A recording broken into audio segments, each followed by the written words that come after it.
Okay.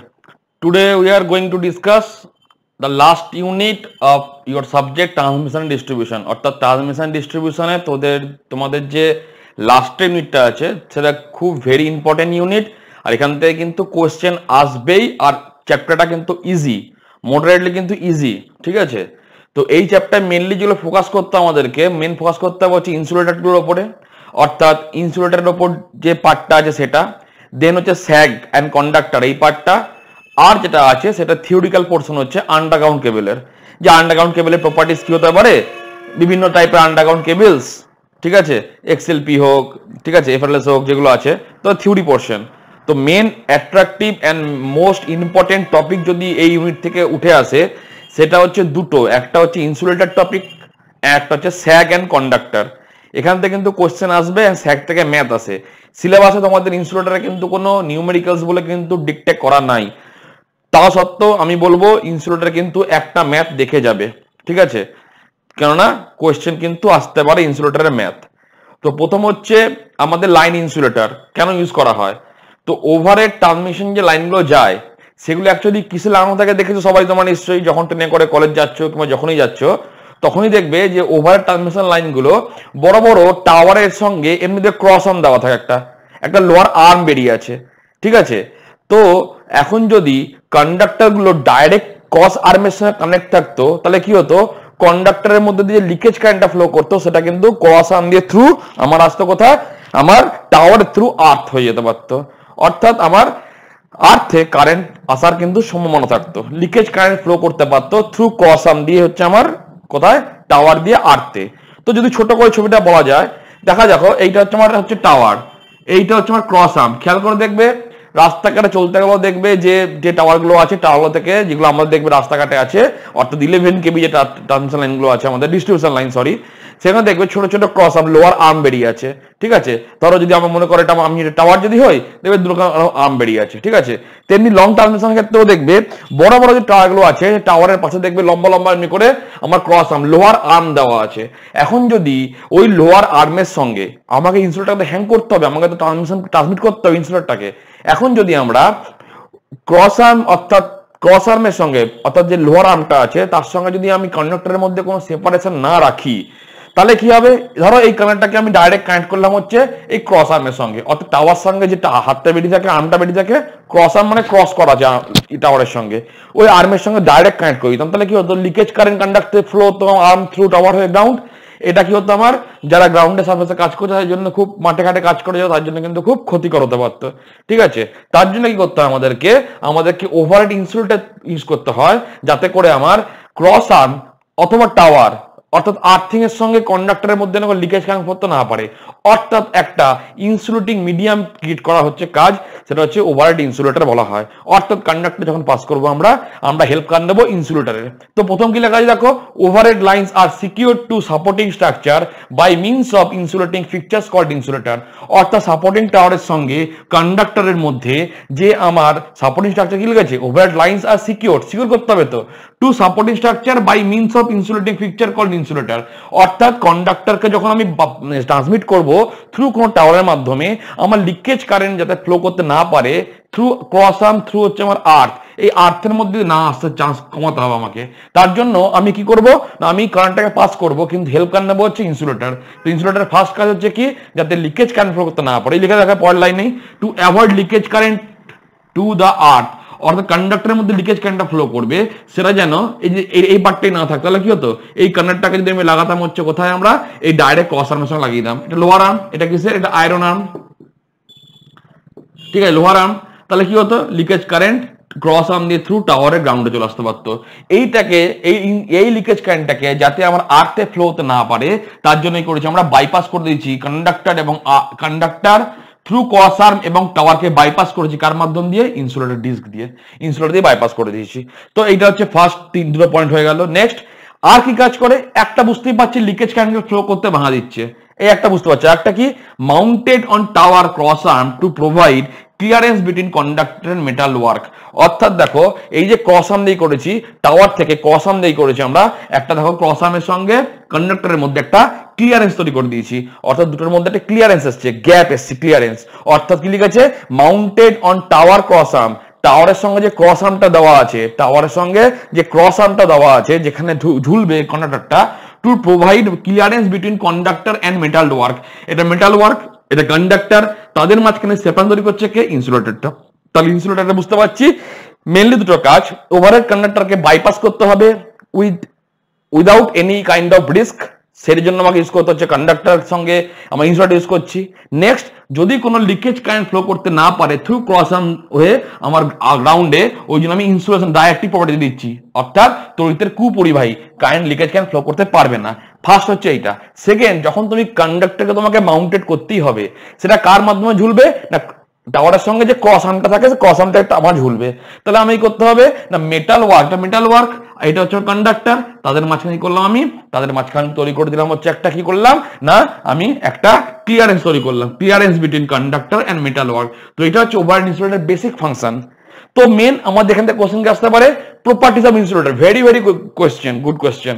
এই কোশ্চেনটা কিন্তু আসতে পারে অ্যাজ পার তোমার ওভারহেড ইনসুলেটরের জন্য, এবং ধরে রাখতে পারো তোমরা কি আমার আন্ডারগ্রাউন্ড কেবলের জন্য, অর্থাৎ ইনসুলেটরের প্রপার্টিজ আর আন্ডারগ্রাউন্ড কেবলের প্রপার্টিজ এর মধ্যে অনেকটা প্রায় 90% সিমিলারিটিস আছে।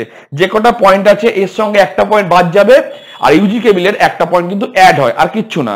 আন্ডারগ্রাউন্ড কেবলের প্রপার্টিজ অর্থাৎ যে ওয়্যারগুলো আমাদের মাটির তলা দিয়ে তার আন্ডারগ্রাউন্ড কেবল বলা হয়, আমরা যেগুলো পড়ছি এগুলো সব হচ্ছে ওভারহেড ট্রান্সমিশন লাইন। তো দুটোর প্রপার্টিজ কি ইনসুলেটর মিডিয়াটা, প্রথম হচ্ছে দেখো হাই ইনসুলেশন রেজিস্ট্যান্স হতেই হবে, ইনসুলেশন রেজিস্ট্যান্স হাই হতেই হবে যাতে করে আমার লিকেজ কারেন্ট ফ্লো করতে বাধা পায়। ওই জন্য প্রথম পয়েন্ট হচ্ছে insulation resistance must be high প্রথম।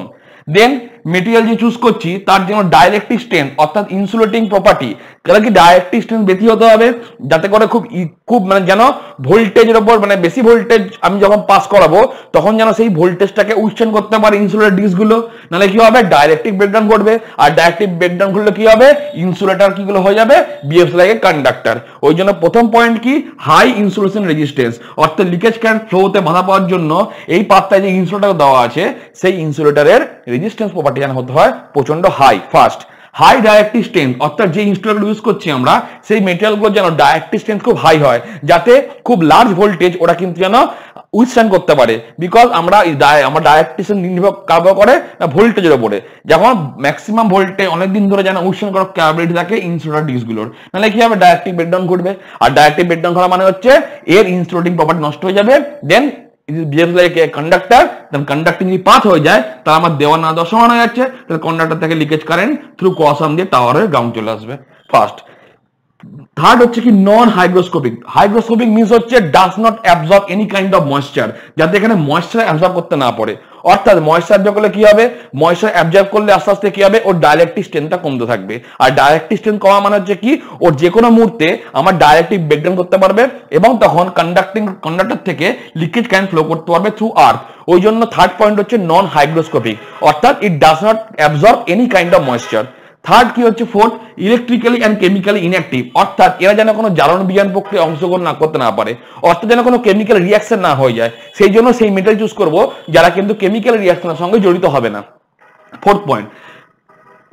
ফিফথ কি বলেছে, ফ্রি ফ্রম ইম্পিউরিটিজ, অর্থাৎ যে মেটেরিয়াল দিয়ে চুজ করব, যে আমরা মেটেরিয়াল দিয়ে ইনসুলেটর তৈরি করব সেগুলো যেন পিওর থাকে, কোনো ইম্পিউরিটি না থাকে। Because if any kind of impurities occurred, কিংবা যখন তৈরি করা হচ্ছে ম্যানুফ্যাকচারে যদি কোনো ইম্পিউরিটি থেকে থাকে তাহলে কি হবে সেই ইম্পিউরিটির জন্য ও ডাইরেক্টিভ ব্রেকডাউন করতে আরো তাড়াতাড়ি হবে, অর্থাৎ যতটা লংজিভিটি থাকার কথা ছিল ইনসুলেটরগুলো ওর থেকে আগে ওর সময়কালের আগেই কি হয়ে যাবে ইনসুলেটর কিন্তু ব্রেকডাউন করতে পারে, যদি কোনো কারণে ম্যানুফ্যাকচার তৈরি করার সময় যে মেটেরিয়াল তৈরি করব তার যেন মধ্যে ইম্পিউরিটি না থাকে, ওই লেখা আছে কি ফ্রি ফ্রম ইম্পিউরিটিস। এই কটা পয়েন্ট কিন্তু ইউজি কেবলের জন্য প্রযোজ্য। একই ইউজি কেবলে কি যোগ হবে একটা নন ইনফ্লেমেবল, যেন আমার আগুন যেন না ধরে যায়। আর কি এইটা এক্সট্রা হচ্ছে আমার ওভারহেড জন্য, ওই চির জন্য ওভারহেড ইনসুলেটরের জন্য এই একটা পয়েন্ট খুব important point, high mechanical strength, অর্থাৎ মেকানিক্যাল স্ট্রেংথ যদি হাই না হয় তাহলে কন্ডাক্টরের ওয়েট, কন্ডাক্টর নিশ্চয় ওয়েট আছে, সেই কন্ডাক্টরগুলো এই কন্ডাক্টরগুলো কার মধ্যে পাস করছে ইনসুলেটর থ্রু দিয়ে পাস করছে, যাতে আমার কোনো ইলেকট্রিক কানেকশন না থাকে। টাওয়ার এবং কন্ডাক্টরের মধ্যে ইলেকট্রিক্যাল সেপারেশন ঘটানোর জন্যই আমরা ইনসুলেটর ইউজ করছি। প্লাস সেপারেশনের জন্য এখন যদি কন্ডাক্টরের ওয়েটটাকে উইথস্ট্যান্ড করতে হয়, কে উইথস্ট্যান্ড করবে? ইনসুলেটর। তাহলে ইনসুলেটরটাকে ইটসেলফ হতে হবে কি হাই মেকানিক্যাল স্ট্রেংথ, যাতে ও নিজের ক্ষমতা থাকে ওই ভারী কন্ডাক্টর গুলোকে যেন ক্যারি করার ক্যাপাবিলিটি ওর মধ্যে থাকে। তো এই প্রপার্টিটা কিন্তু খুব ইম্পর্টেন্ট, খুব ইম্পর্টেন্ট, পরীক্ষা আসতে পারে। এই প্রপার্টিগুলো মনে রাখতে হবে।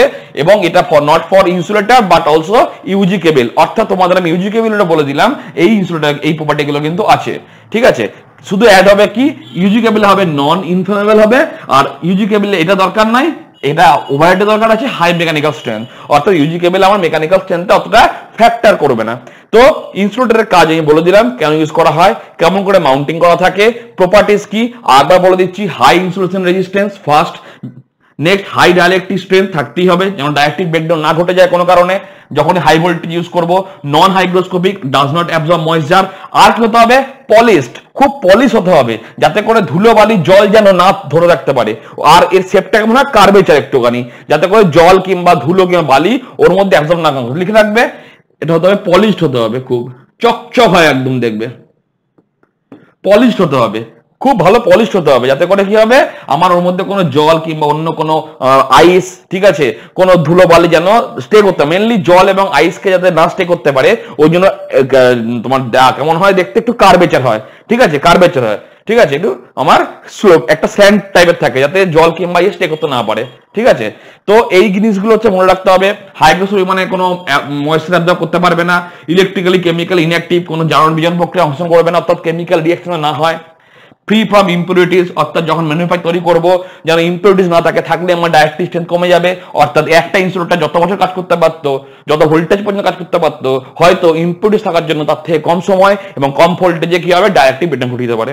High mechanical strength because copper conductor কিংবা অ্যালুমিনিয়াম কন্ডাক্টর, যাই কন্ডাক্টর তুমি ট্রান্সমিট করাও সেই কন্ডাক্টরের ওয়েটটাকে যদি তাকে নিতে হয় ইটসেলফ তার জন্য মেকানিক্যাল স্ট্রেংথ থাকে, প্লাস হাওয়া দেবে, তার একটা প্রেসার আছে, সেগুলো যেন ও সহ্য করতে পারে। এক্সাম্পল কি? Porcelain, glass, epoxy resin, magnesium silicates, এগুলো সব হচ্ছে আমার ইনসুলেটরের একটা এক্সাম্পল। তো মোস্টলি ইউজ করা হয় পোর্সেলিন, মোস্টলি ইউজ করা হয় পোর্সেলিন। ঠিক আছে, পোর্সেলিনটা ইউজ করা হয় কেননা গ্লাসের কিন্তু মেকানিক্যাল স্ট্রেংথ খুব কম, ওই জন্য পোর্সেলিন ইউজ করা হয়। আর পোর্সেলিন কি একটা মিক্সার, কার কার? কেওলিন, তারপর ফ্লেসপার, কোয়ার্জ, কেওলিন, ফ্লেসপার্স আর হচ্ছে আমার কোয়ার্জ, এই তিনটে দিয়ে মিক্সচার দিয়ে তৈরি করা হয় কাকে? পোর্সেলিনকে। এর মেকানিক্যাল স্ট্রেংথ গ্লাসের থেকে অনেক বেশি। প্রিভিয়াসলি গ্লাস ইউজ করা হতো কিন্তু গ্লাসের মেকানিক্যাল স্ট্রেংথ খুব কম, ওই জন্য গ্লাস আমরা ইউজ করি না, ইউজ করি হচ্ছে পোর্সেলিন, যার কম্পোজিশন কি হচ্ছে কেওলিন, ফেলসপার আর হচ্ছে কোয়ার্জ, এদের মিশ্রণ তৈরি করা হয় আমার এই এক্সাম্পল। তো এই টপিকটা হচ্ছে ফার্স্ট টপিক। এবার আমরা ঢুকবো হচ্ছে কি ডিফারেন্ট টাইপ অফ হচ্ছে ইউজেবল হচ্ছে আমাদের হচ্ছে ইনসুলেটর, যেগুলো আমাদের ওভারহেড ট্রান্সমিশন লাইনের সঙ্গে যুক্ত। কোন কোন ইনসুলেটর এক এক করে আমরা পড়বো এবারে, এক করে আমরা সেই ইনস্টলগুলো দেখবো। ওকে, তো এবার আমরা যেটা করছি কি না টাইপস অফ ইনসুলেটর। ঠিক আছে, এবার হচ্ছে টাইপস অফ ইনসুলেটর। তো আমাদের মেনলি ওভারহেড ট্রান্সমিশন লাইনে ক ধরনের ইনসুলেটর লাগে, তো মেনলি আমাদের 5 ধরনের ইনসুলেটর ইউজ করা হয়। ঠিক আছে, 5 নম্বরটা আমি পরে বলছি কি। ফার্স্ট হচ্ছে pin type insulator, second suspension, third হচ্ছে স্যাকেল টাইপ, ফোর্থ হচ্ছে স্ট্রেন টাইপ, আর 5 হচ্ছে গাই ইনসুলেটর। তাহলে 5 নম্বরটা লাস্টে আসছি। ফার্স্ট হচ্ছে পিন ইনসুলেটর। তো দেখো পিন ইনসুলেটর আমি একটা বেসিক একটা ডায়াগ্রাম চেষ্টা করেছি আঁকার, আমি অত ড্রয়িং ভালো করতে পারি না, তাও ট্রাই করেছি আঁকা পিন টাইপ। তো পিন টাইপ ইনসুলেটর কেমন বলেছে? One of the earliest design, একদম প্রথম দিকে যখন ইনসুলেটর ডিজাইন করা হয় তখন কিন্তু আমাদের এই পিন টাইপ ইনসুলেটরে কিন্তু আমাদের কিন্তু ফার্স্ট তৈরি হয়েছিল। ঠিক আছে, এটা ইউজ কতদূর হয়? আপ টু 33 কেবি, অর্থাৎ 33 কেবি পর্যন্ত এর ইউজ। বিয়ন্ড 33 কেবি হলে কি হবে? এর সাইজ অনেক বেড়ে যাবে, অনেক বাল্কি হবে। ওই জন্য লাস্ট লাইনটা লেখা আছে beyond 33 KB it's become bulky and uneconomical, অর্থাৎ আমার কিন্তু ব্যয় সাফল্য হয়ে যাবে, ব্যয় বাহুল্য হয়ে যাবে।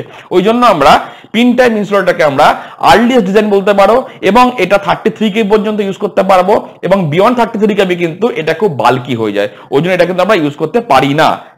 ওর জায়গায় আমরা আসে কি সাসপেনশন টাইপ, পরে আসবো সাসপেনশন টাইপ। তো মাউন্টেড কথাকে mounted on a pin which is secured on cross arm. দেখো এইটা যদি আমার ক্রস আর্ম হয়, অর্থাৎ আমি যে ছবিটা এঁকেছি একটা সাইডে হচ্ছে টাওয়ার, একটা সাইডে টাওয়ার থেকে বেরিয়ে আসছে কি আমার ক্রস আর্ম। তো এইটা হচ্ছে আমার টাওয়ার, এইটা হচ্ছে ক্রস আর্ম। তো ক্রস আর্মের উপরে একটা পিনের সাহায্যে নিয়ে হোল সিস্টেমটা কিন্তু আমার সিকিউর করা থাকে। লিখে দেখো, মাউন্টেড অন এ পিন, একটা পিনের উপর লাগানো থাকে, is secured on cross arm on the pole, পোলের সঙ্গে যে ক্রস আর্মটা বেরিয়ে থাকে তার উপর একটা পিনের সাহায্য নিয়ে ইনসুলেটর লাগানো থাকে। ঠিক আছে, next, conductor placed in a group and is tied with copper, aluminum or same material conductor, অর্থাৎ এর উপরে একটা গ্রুপ মানে খাঁজ করা আছে, একটা খাঁজ করা থাকে, দিয়ে কি করা হয়, কন্ডাক্টরকে এর মধ্যে পাস করা হয়। তাহলে দেখো কন্ডাক্টরের সঙ্গে আমার ক্রস আর্ম কিংবা টাওয়ারে কোনো সংযোগ ঘটলো না, ইজিলি কিন্তু বাইপাস হয়ে গেল লাইনটা, অর্থাৎ ট্রান্সমিট হয়ে গেল পাওয়ারটা। ঠিক আছে, তাহলে এই যে ইনসুলেটরটা মাঝখানে দিয়ে দিয়েছি, ইনসুলেটর দেওয়ার ফলে কি হলো, আমার 33 কেবি পর্যন্ত যে কোনো ট্রান্সমিশন লাইন কিন্তু আমার টাওয়ার কিংবা ক্রস আর্মের সঙ্গে কোনো কিন্তু টাচ রইল না, অর্থাৎ একটা সেপারেশন তৈরি হয়ে গেল। ক্রস আর্ম অর্থাৎ মেটাল ডিস্কের সঙ্গে মেটাল আর্মের সঙ্গে আমার কন্ডাক্টরের মধ্যে একটা সেপারেশন তৈরি হয়ে গেল, এবং কোনো লিকেজ ক্যান ফ্লো করতে না পারার জন্য আমি ইনসুলেটর হোয়াইট করে দিলাম। ঠিক আছে, নেক্সট, এরপরে কি হয়, এখন এখানে গ্রুপ থাকে, একটা খাঁজ করা থাকে, এর উপর দিয়ে আমার কন্ডাক্টরকে পাস করতে হয়। এখন যদি ওরা হাওয়া দেয় তাহলে কি হবে, কন্ডাক্টর উড়ে বেরিয়ে চলে যেতে পারে। ওই জন্য যেমন টাই পড়ো তোমরা, টাই এরকম টাই করে দিতে হয়, অর্থাৎ এই দেখো এই তার দিয়ে পেঁচিয়ে এখান থেকে তারটা ওদিকে ঢুকানো হয়, দিয়ে পেঁচিয়ে দেওয়া হয়, দুদিকে টাই করে দেওয়া, তাহলে কি হবে, হাওয়া দিক যা দিক কন্ডাক্টর কিন্তু মুভ করতে পারবে না, টায়ের মতো বেঁধে দেওয়া হয়। তো এই টাই দিয়ে বাঁধবো, যে ওয়্যারটা দিয়ে বাঁধা হয়, ঠিক আছে, সেইটা হতে পারে কপার কিংবা অ্যালুমিনিয়াম, কিংবা যে মেটেরিয়ালের কন্ডাক্টর তৈরি করা হয়েছে মেনলি সেই কন্ডাক্টর তৈরি করা হয়, কিন্তু নাওএডেজ অ্যালুমিনিয়াম দিয়ে বাঁধা হচ্ছে। ঠিক আছে, তো নরমালি যে কন্ডাক্টর তুমি পাস করছো, এই কন্ডাক্টর কপার হলে টাই ওয়্যারটা কপার হবে, অ্যালুমিনিয়াম হলে অ্যালুমিনিয়ামের টাই ওয়্যার হওয়া উচিত, তো টাই করা থাকে। Next, bottom cell protected by top cell. দেখো বটম সেলটা কিন্তু সব থেকে বড়, আস্তে আস্তে ছোট ছোট হতে এসছে, অর্থাৎ সব থেকে বেশি ভোল্টেজ স্ট্রেসকে নিতে পারে কন্ডাক্টরের সামনে।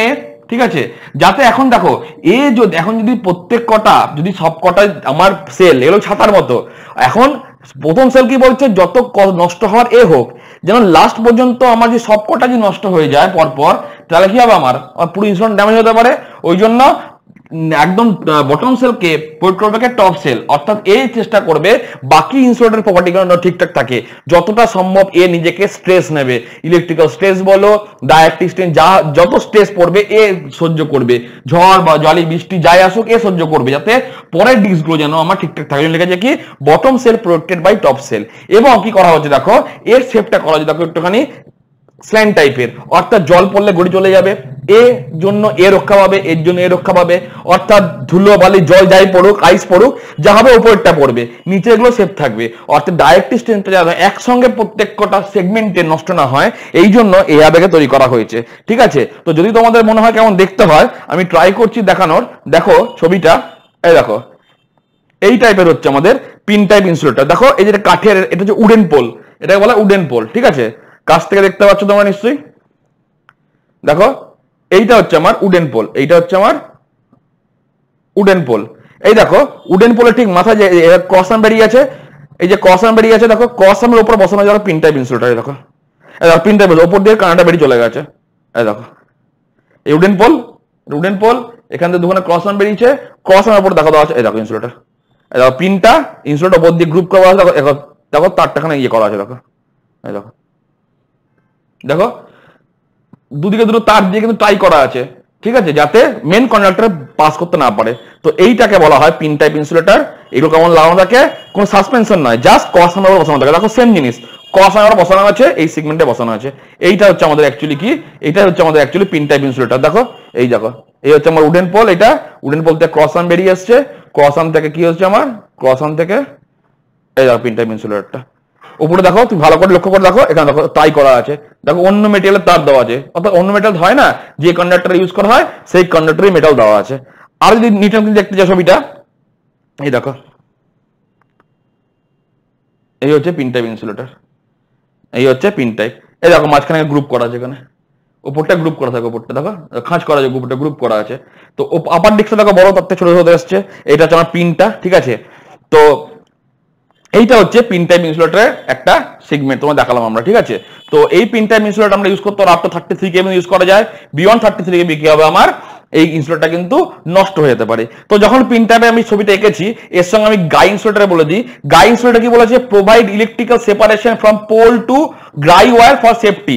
অর্থাৎ খেয়াল করে দেখবে, তোমরা যখন রাস্তাতে হেঁটে দেখবে যে ইলেকট্রিক পোলগুলো আছে তার গা থেকে দেখবে একটা তার টানা থাকে পোলটাকে সাপোর্ট দেওয়ার জন্য, অর্থাৎ পোলটা না পড়ে যায়, এভাবে সাপোর্ট দেওয়া থাকে। দেখবে পোলটাকে এভাবে সাপোর্ট দেওয়া থাকে, গ্রাউন্ডের সঙ্গে তার দিয়ে টানা থাকে, ঠিক আছে। এইবার যদি কোনো কারণে লিকেজ কারেন্ট ফ্লো করে, যদি কোনো কারণে ইনসুলেটর ধরো কোনো একটা তোমার যে কোনো একটা পোলে যে পিন টাইপ ইনসুলেটর দেওয়া আছে, তুমি পিন টাইপ ইনসুলেটর রাস্তা দিয়ে বেরো দেখতে পাবে। আমাদের যত 11 কেবি দেখবে তারগুলো গেছে পোলের ওপর দিয়ে, ট্রান্সফর্মার যেখানে বসানো আছে, ট্রান্সফর্মার যে এইচ টাইপ, ওই ট্রান্সফর্মার যেগুলো বসানো থাকে ওগুলো বলা এইচ টাইপ হচ্ছে পোল, ঠিক আছে, এইচ টাইপ, ঠিক আছে। এইচ এর মতো দেখতে এইরকম, এই মাঝখানে বেস করা আছে। এইচ কেমন দেখতে হয়? এরকম এইচ, মাঝখানে এইচ থাকে, এই বেসের মধ্যে থাকে কি বসানো থাকে? আমার বেসের মধ্যে বসানো থাকে হচ্ছে আমার ট্রান্সফর্মার বসানো থাকে, এখানে বসানো থাকে ট্রান্সফর্মার, বেসটার উপর বসানো ট্রান্সফর্মার, যেটাকে বলা হয় এইচ টাইপ পোল বলা হয়। দেখবে এই পোলে যে ক্রসাঙ্গ থাকে তার উপর দেখবে যখন যাচ্ছে, যখন দেখবে এখানে এই টাইপ জিনিস এখানে বসানো আছে, একটা এখানে একটা বসানো আছে, এখানে একটা বসানো আছে, দেখতেই পাবে। তো এই যে পোলগুলোকে একে দেখবে মাঝখানে রাস্তায় টাঙানো থাকে, এখন আর্থিং মানে ফলস পোলে সাপোর্ট করার জন্য এরকম করে একটা ওয়্যার দেওয়া থাকে, ঠিক আছে। তো এখন যদি কোনো কারণে ধরো এই ইনসুলেটরটা, এই ট্রান্সফর্মার বসানো আছে, এই ট্রান্সফর্মার পোলটাকে আমি সাপোর্ট দিয়ে রেখেছি, ঠিক আছে, এটা ওয়্যার দিয়ে। যদি কোনো কারণে ইনসুলেটর ড্যামেজ থাকে তাহলে কি হবে? ড্যামেজ থাকলে কি হতে পারে? এমন লিকেজ কারেন্ট ফ্লো করতে পারে, দিয়ে এই পাত দিয়ে আসতে পারে। তাহলে আমাকে তো রক্ষা করতে হবে, যাতে ওই ধরো কোনো বাচ্চা ছেলে খেলতে খেলতে হাত দিয়ে দিল তারটাতে, দেখা যাচ্ছে যে এই ইনসুলেটর ড্যামেজ হয়ে আছে, ড্যামেজ হলে কি হবে? লিকেজ কারেন্ট ফ্লো করা শুরু করবে, সেই কারেন্টটা দিয়ে আমার বাইপাস হয়ে যায়, যেটা মানে পোলটাকে সাপোর্ট করেছে যে ওয়্যারটা, সেখান দিয়ে বাইপাস হয়ে যায় লিকেজ কারেন্টটা, বাচ্চা ছেলে বল আনতে করে গেল, হাত দিলে হয়তো শক খেয়ে মারা গেল। তার জন্যই করা হয় এইখানে এক ধরনের ইনসুলেটর দেওয়া থাকে, এরকম দেখবে খেয়াল করে, ছোট্ট ইনসুলেটর দেওয়া থাকে, একে বলা হয় গাই ইনসুলেটর। এ কি করেছে? ইলেকট্রিক্যাল সেপারেশন করছে ফ্রম পোল, পোল থেকে ইলেকট্রিক্যাল সেপারেশন করে দিল গাই ওয়্যার ফর সেফটি পাঠার জন্য, যাতে লিকেজ ফ্লো না করতে পারে গ্রাউন্ডে। এবং খেয়াল করে দেখবে এই গাই ওয়্যারটা হিউম্যান ডিস্টেন্স থেকে অনেকটা উপরে বসানো থাকে, প্রায় 10 মিটার উপরে, একটু ভালোই ডিস্টেন্স বসানো থাকে, 6-7 মিটার 8 মিটার উপরে বসানো থাকে, যাতে সাধারণ মানুষের হাত না পৌঁছতে পারে। অর্থাৎ আমি যদি এখন এখানে হাত দিই, কোনো কারণে হাত পড়ে গেল, আমি শক খাবো না, বিকজ লিকেজ কারেন্ট এলেও ইনসুলেটর, এই গাই ইনসুলেটর আমায় কিন্তু প্রোটেক্ট করে দেবে, ঠিক আছে। তো এই ইনসুলেটর বসানো থাকে হিউম্যান থেকে একটুখানি দূরে, হিউম্যানের যেন নাগাল না পায়, এই নাকি বলা হয় গাই ইনসুলেটর। এই কাজ হচ্ছে পোলটাকে সাপোর্ট দেওয়া এন্ড তোমার হচ্ছে সেপারেশন করা পোলের সঙ্গে গ্রাউন্ডের, ওই জন্যকে বলা হয় গাই ইনসুলেটর। তো আমি গাই ইনসুলেটর হয়ে গেল, আমাদের পিন টাইপ হয়ে গেল, ঠিক আছে। এবার আমরা পড়বো হচ্ছে সাসপেনশন টাইপ ইনসুলেটর, ঠিক আছে। সাসপেনশন ইনসুলেটর আমরা আসবো পরে। তো যেখানে আমাদের ফেল হচ্ছে পিন টাইপ ইনসুলেটর, সেখানে হাত ধরবে কে? সাসপেনশন। অর্থাৎ যেহেতু পিন টাইপ ইনসুলেটর তোমার 33 কেবি পর্যন্ত সীমাবদ্ধ, বিয়ন্ড 33 কেবি কি হয়? আমার পিন টাইপ ইনসুলেটর কিন্তু টু মাচ বাল্কি আনইকোনমিক্যাল হয়ে যায়। ওই জন্য আমরা কি করি? পিন টাইপ ইনসুলেটরকে আমরা কিন্তু অলমোস্ট 33 কেবির মধ্যে সীমাবদ্ধ রাখতে পারি। আর এটার প্রবলেম কি? এটা হচ্ছে নন রিপেয়ারেবল, অর্থাৎ একবার যদি খারাপ হয়ে যায়, এর তো কোনো সিগমেন্টে ভাগ নাই, মাঝখানে একটা মেটাল স্ট্রিং আছে, একসঙ্গে বসানো আছে, এটা এর কোনো ডিস্কের মতো নাই যে এটা খারাপ হলো চেঞ্জ করলাম, এটা খারাপ হলো চেঞ্জ করলাম না, একবার ড্যামেজ হবে পুরোটাই রিপ্লেসমেন্ট, ঠিক আছে, একবার ড্যামেজ হবে পুরোটাই রিপ্লেসমেন্ট। অর্থাৎ একে আমি নতুন করে কিন্তু ওয়ার্কিং প্রোগ্রেস আনতে পারবো না, এটাই এর মেজর ডিসঅ্যাডভান্টেজ। একবার যদি ব্রেকডাউন হয়ে যায় কিংবা ডাইরেক্ট্রিক ব্রেকডাউন ঘটে যায়, অর্থাৎ এর মধ্যে ফ্ল্যাশ ওভার কিংবা পাংচার যদি হয়ে যায়, আসবো কাকে বলে আমরা, তাহলে কি হবে? এ পুরো ফুললি ড্যামেজ হয়ে যাবে, একে আমরা ইউজ করতে পারবো না। তো এই ধরনের ইনসুলেটর হচ্ছে ওয়ান টাইম ইউজের জন্য ইউজ করা হয়, ঠিক আছে। তো এইভাবে পারপাস ইউজ করা হয়। 33 কেবির পরে যখন আমার ট্রান্সমিশন লাইন হয়ে যাবে 132 কেবি কিংবা হয়ে গেল 220 কেবি হয়ে গেল, ঠিক আছে, যখনই হায়ার ট্রান্সমিশন ভোল্টেজ যাব তখন কিন্তু এই ধরনের ইনসুলেটরকে আমরা ইউজ করতে পারি না, বিকজ অত ভোল্টেজকে ইউজ করতে গেলে ইনসুলেটরের সাইজ অনেক বড় হবে, বিকজ ডাইরেক্ট ডিসটেন্স বাড়াতে হবে ওকে, অনেক বাল্কি, এই পিনটা এর ওয়েট সহ্য করতে পারবে না। ওই জন্য beyond 33 KB it is too much bulky and uneconomical, ওই জন্য 33 কেবি পরে একে ইউজ করতে পারি না। অর্থাৎ হাই ট্রান্সমিশন লাইন 33 কেবির পর থেকে যখনই আমরা ইউজ করব তখন পিন টাইপকে ভুলে যাব, পিন টাইপের জায়গাকে নিয়ে আসবে, পিন টাইপের রাজত্ব শেষ হবে, সেখানে আসবে কে? Suspension type insulator. তো আমরা নেক্সট আমরা যাব হচ্ছে hour next topic, that is suspension type insulator. এই ইনসুলেটরটা আমরা 33 কেবির পর থেকে আমরা ইউজ করতে পারবো। তো আমরা আসবে এবারে নেক্সট টপিকে suspension type insulator.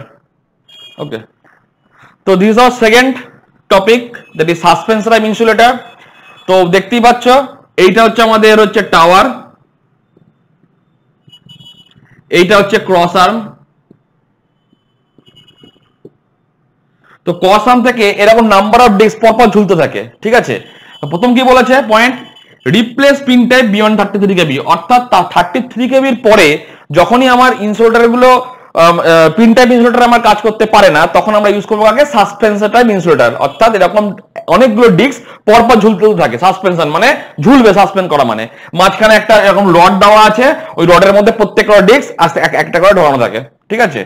Contain many number of disc, অর্থাৎ ডিস্কের সংখ্যা আমার অনেকগুলো থাকতে পারে এবং ডিপেন্ড করবে তুমি কত ভোল্টেজ ট্রান্সমিট করতে চাইছো, অর্থাৎ এই কন্ডাক্টরের থ্রু দিয়ে তুমি কত ভোল্টেজ ট্রান্সমিট করছো সেই ভোল্টেজের রেসপেক্টে আমাদের কিন্তু ডিস্ক কিন্তু ডিফাইন করা হয়। বলছে hanging from a cross arm, দেখো ক্রস আর্ম থেকে নিচের দিকে ঝুলছে। Number of disc define working voltage, প্রত্যেকটা ডিস্ক আমার ওয়ার্কিং ভোল্টেজ ডিফাইন করে, অর্থাৎ ধরো 33 কেবি, সেখানে আমার হবে হয়তো 4টে ডিস্ক, ঠিক আছে। আমি আসছি জিনিসগুলো কেনার পরে।